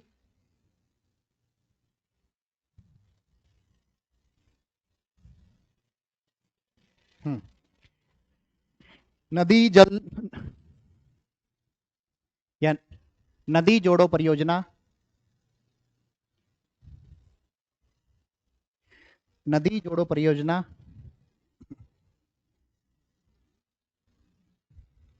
के लाभ बताते हुए, इसको थोड़ा और घुमा देते हैं। नदी जोड़ो परियोजना का समालोचनात्मक विवरण दीजिए। नदी जोड़ो परियोजना का समालोचनात्मक विवरण दीजिए। समालोचना का मतलब भी बता देता हूं ताकि लिखने में थोड़ी आजादी मिल जाएगी और सोचने का तरीका भी आ जाएगा। निर्माण का समालोचनात्मक विवरण दीजिए। ये आपने बताया कि निर्माण में ये चीजें हैं। पहले तो क्या है, प्रकाश डाला। प्रकाश डालने का मतलब क्या होता है? क्वेश्चन में आता है ना, प्रकाश डालिए, लाइट। क्या होता है कि अंधेरे में एक आदमी खड़ा हुआ है ना। आपने बैटरी से, सर्च लाइट से, तो क्या हुआ, जो हुबहू है वो दिख गया ना। यही उत्तर है उसका भी, प्रकाश डालने का। कि जो जो दिखता है वही लिखना है। तो पहले प्रकाश डाला हमने कि निर्माण आईएएस क्या है, वो बता दिया। प्रकाश डालने का मतलब क्या है। ठीक है। फिर जब तीसरी क्लास लेंगे इसी सरल भाषा में बात करेंगे, प्रकाश डालना सवाल। अब इसके बाद में क्या करनी है, क्या है बता दिया। फिर इसकी आलोचना करनी है कि Sanjay Gupta sir 20 minute late आए थे। है ना, मोटी मोटी किताबें होती है, ठीक है ना। तो ये आलोचना हो गई। फिर समालोचना क्या करेंगे इसकी लास्ट में, अगर सर रूम में घड़ी लगा ले तो जल्दी आ सकते हैं, है ना, मोटी किताब के साथ में सिनॉप्सिस खुद बना के दे दें तो इनके पाप धुल सकते हैं, है ना। तो ये क्या होगी, समालोचना होगी, ठीक है। अब नदी जोड़ों में क्या करेंगे लास्ट में, इन दोनों में जो कोटेशन थी ना, क्या होगी इसमें से कोई भी एक कोटेशन, जब समालोचना का विवरण देंगे आप कि ये हो जाएगा इससे, जैसा कि अटल साहब ने कहा, जैसा कि कलाम साहब ने, इनमें से कोई एक लाइन ऊपर आएगी भूमिका में, एक नीचे डाल देना समालोचना में, ठीक है। कल ये भी लिख के लेके आना आपको, क्लियर। और ये उसी कॉपी के फॉर्मेट में, इसकी भी अनिवार्यतम शर्त क्या है, 150 से 160 शब्द मैक्सिमम, 160 से ज्यादा नहीं जाना है, और वर्ड भी लिख के लाएंगे साथ में, ठीक है। चलिए, ये मैटर मिली, अच्छा ये मिला नहीं है ना आपको, ये भी मैं दिलवा दूंगा, पीडीएफ डलवा दूंगा ग्रुप में, ठीक है। चलो अब आते हैं पॉलिटी में, एक क्वेश्चन और ले लेते हैं, या और भी लेना है, अब यही सब चलेगी फालतू की बातें, क्योंकि ऑफिस ने तय किया था सर आपको 2 घंटे क्लास लेनी है, तो उसके हिसाब से उन्होंने एग्जाम्पल भर दिए क्लास के हिसाब से, वो चलो ले लेंगे भैया। तो वही सिंपल चीज है, क्या, पहला पेज रूपरेखा, दूसरा पेज पीवाईक्यूज, फिर चालू हो जाएगी। अब जैसे मैं एक चीज जो मैं दिखाने आया हूँ ये है, इसमें संविधान प्रस्तावना के एक रूप में, है ना, तो आपने पूरी इसमें लिख दी, हो गया काम खत्म। टेबल में बेरूबारी केस में क्या कहा था, अंग नहीं है, केशवानंद में कह दिया है, बोम्मईवाद में है, एलआईसी में है ना। फिर इसके ऊपर एक लाइन लिखेंगे।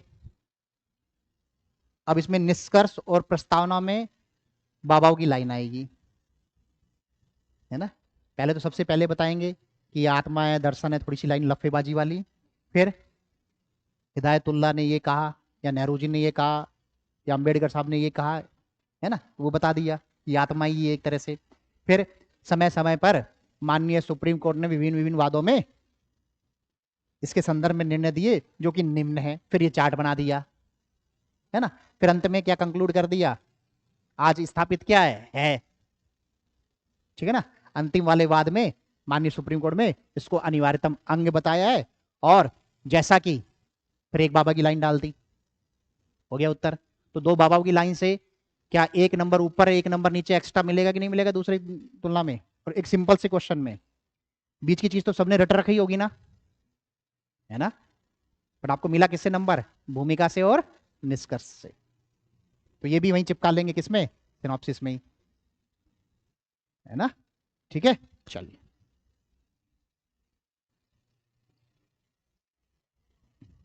अब ये देखो इसकी, ये कितने पेज का मैटर है, 2 पेज का, और कितने इसमें लिख दिया, कितनी लाइन है ये, है ना। बस उसमें एक एक गड़बड़ है, वो मैं लिख दे रहा हूं, पेन कहाँ गया,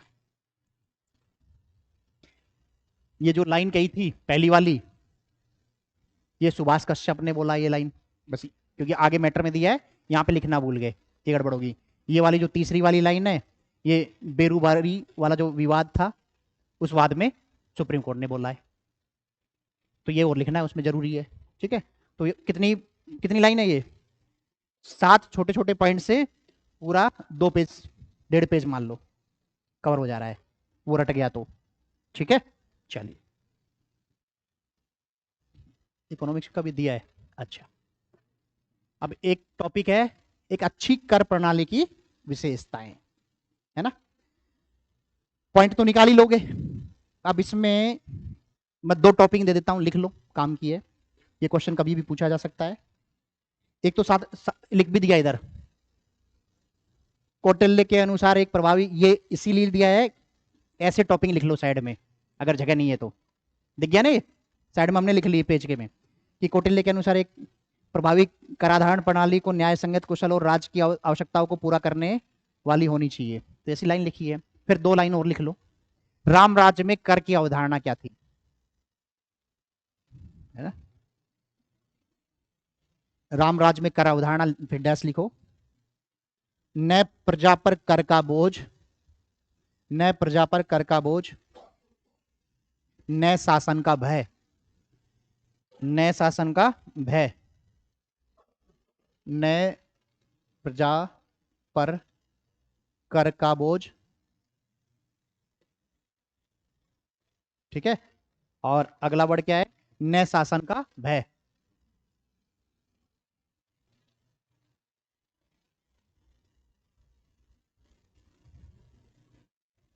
ये क्या था? रामराज की कर प्रणाली, कर व्यवस्था, ठीक है।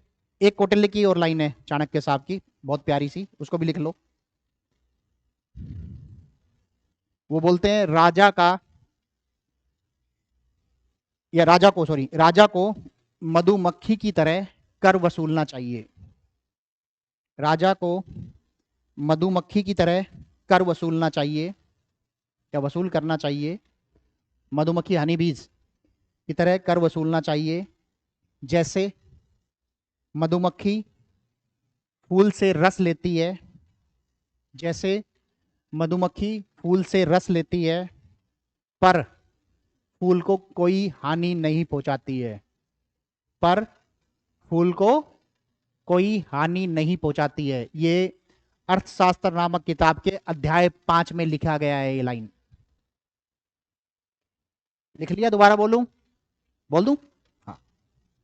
राजा को मधुमक्खी की तरह कर वसूल करना चाहिए, जैसे मधुमक्खी फूल से रस लेती है, पर फूल को हानि नहीं पहुंचाती, ठीक है।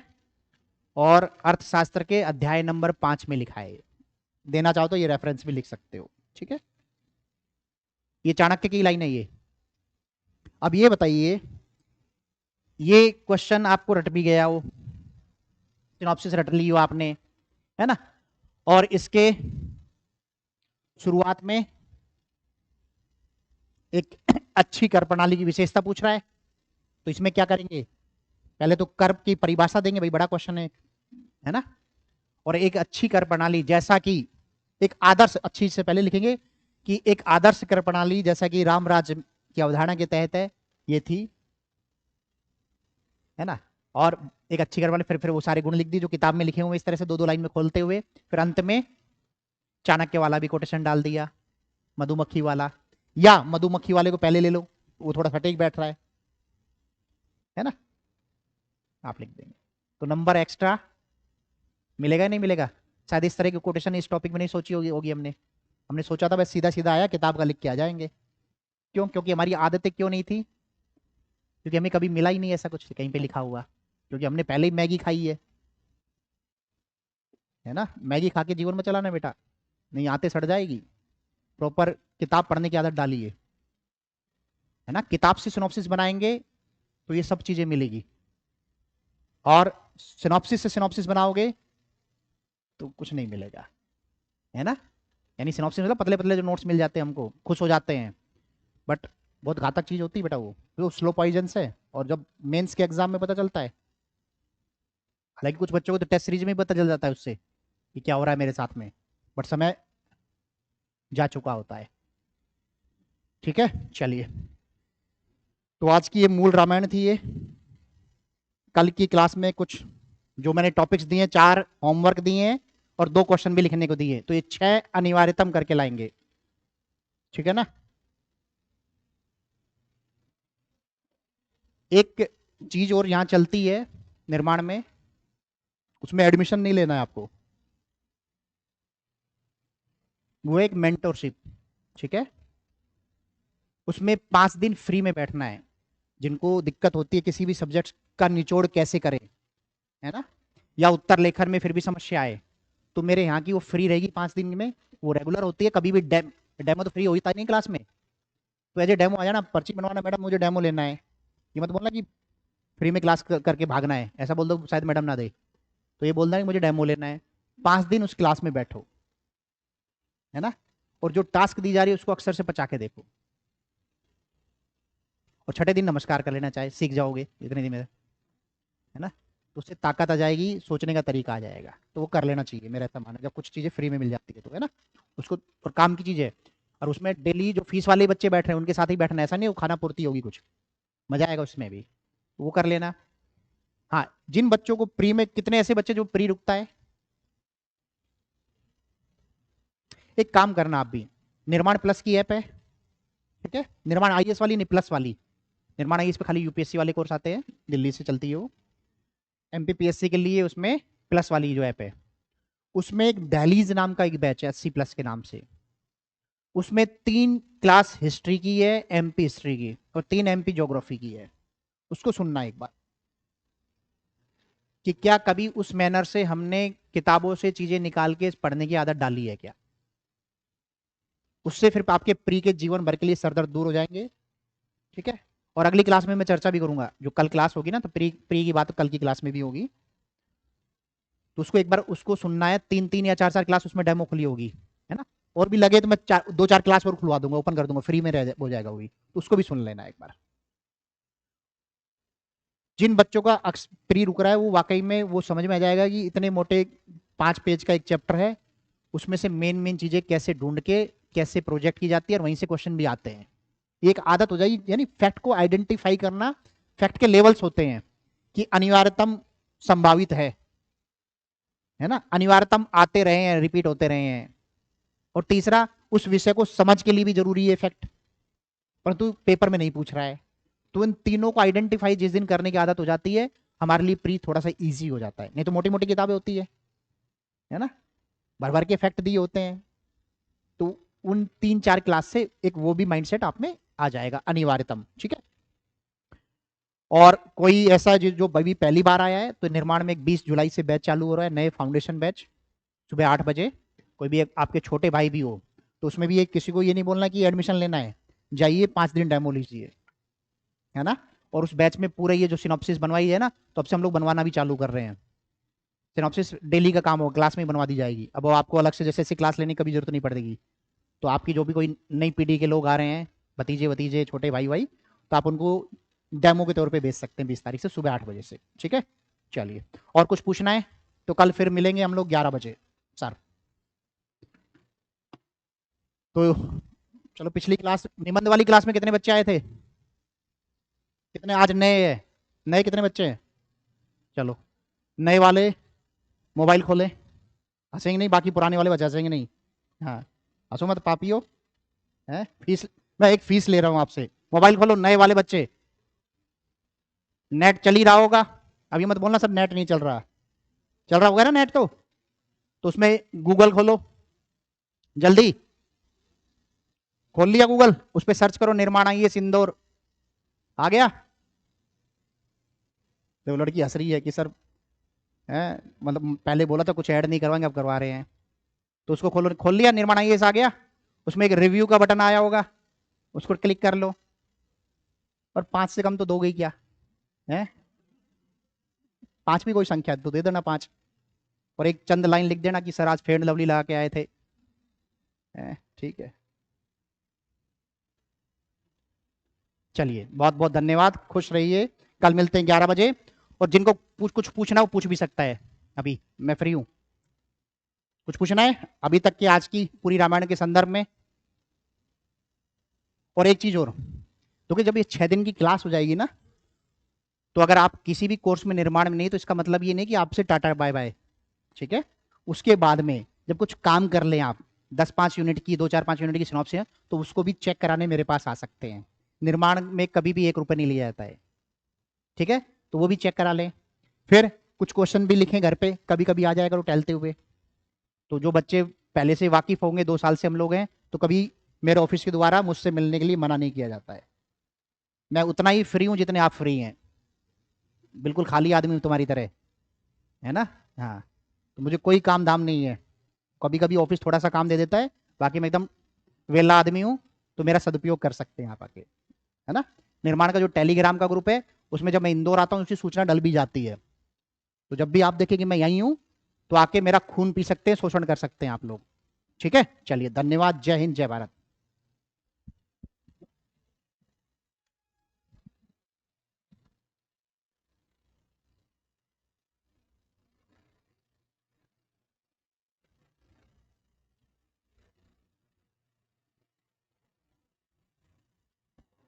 और एक चीज और, जिन बच्चों के पास में मान लीजिए ये किताब पहले से हो, ठीक है, जो बच्चा पुरानी किताब ये पढ़ रहा हो, क्योंकि अभी ये 2 यूनिट में कवर भी हो रखा है ना, तो आप ऑफिस से इस वाली सिनॉप्सिस की फोटोकॉपी करवा सकते हैं, ठीक है।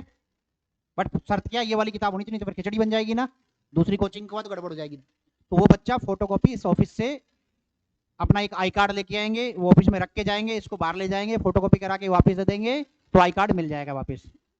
आई कार्ड नहीं तो 1000 रुपये रखना पड़ेगा, लेके भागे तो फिर मेरे पास एक ही है, ठीक है। हाँ जी।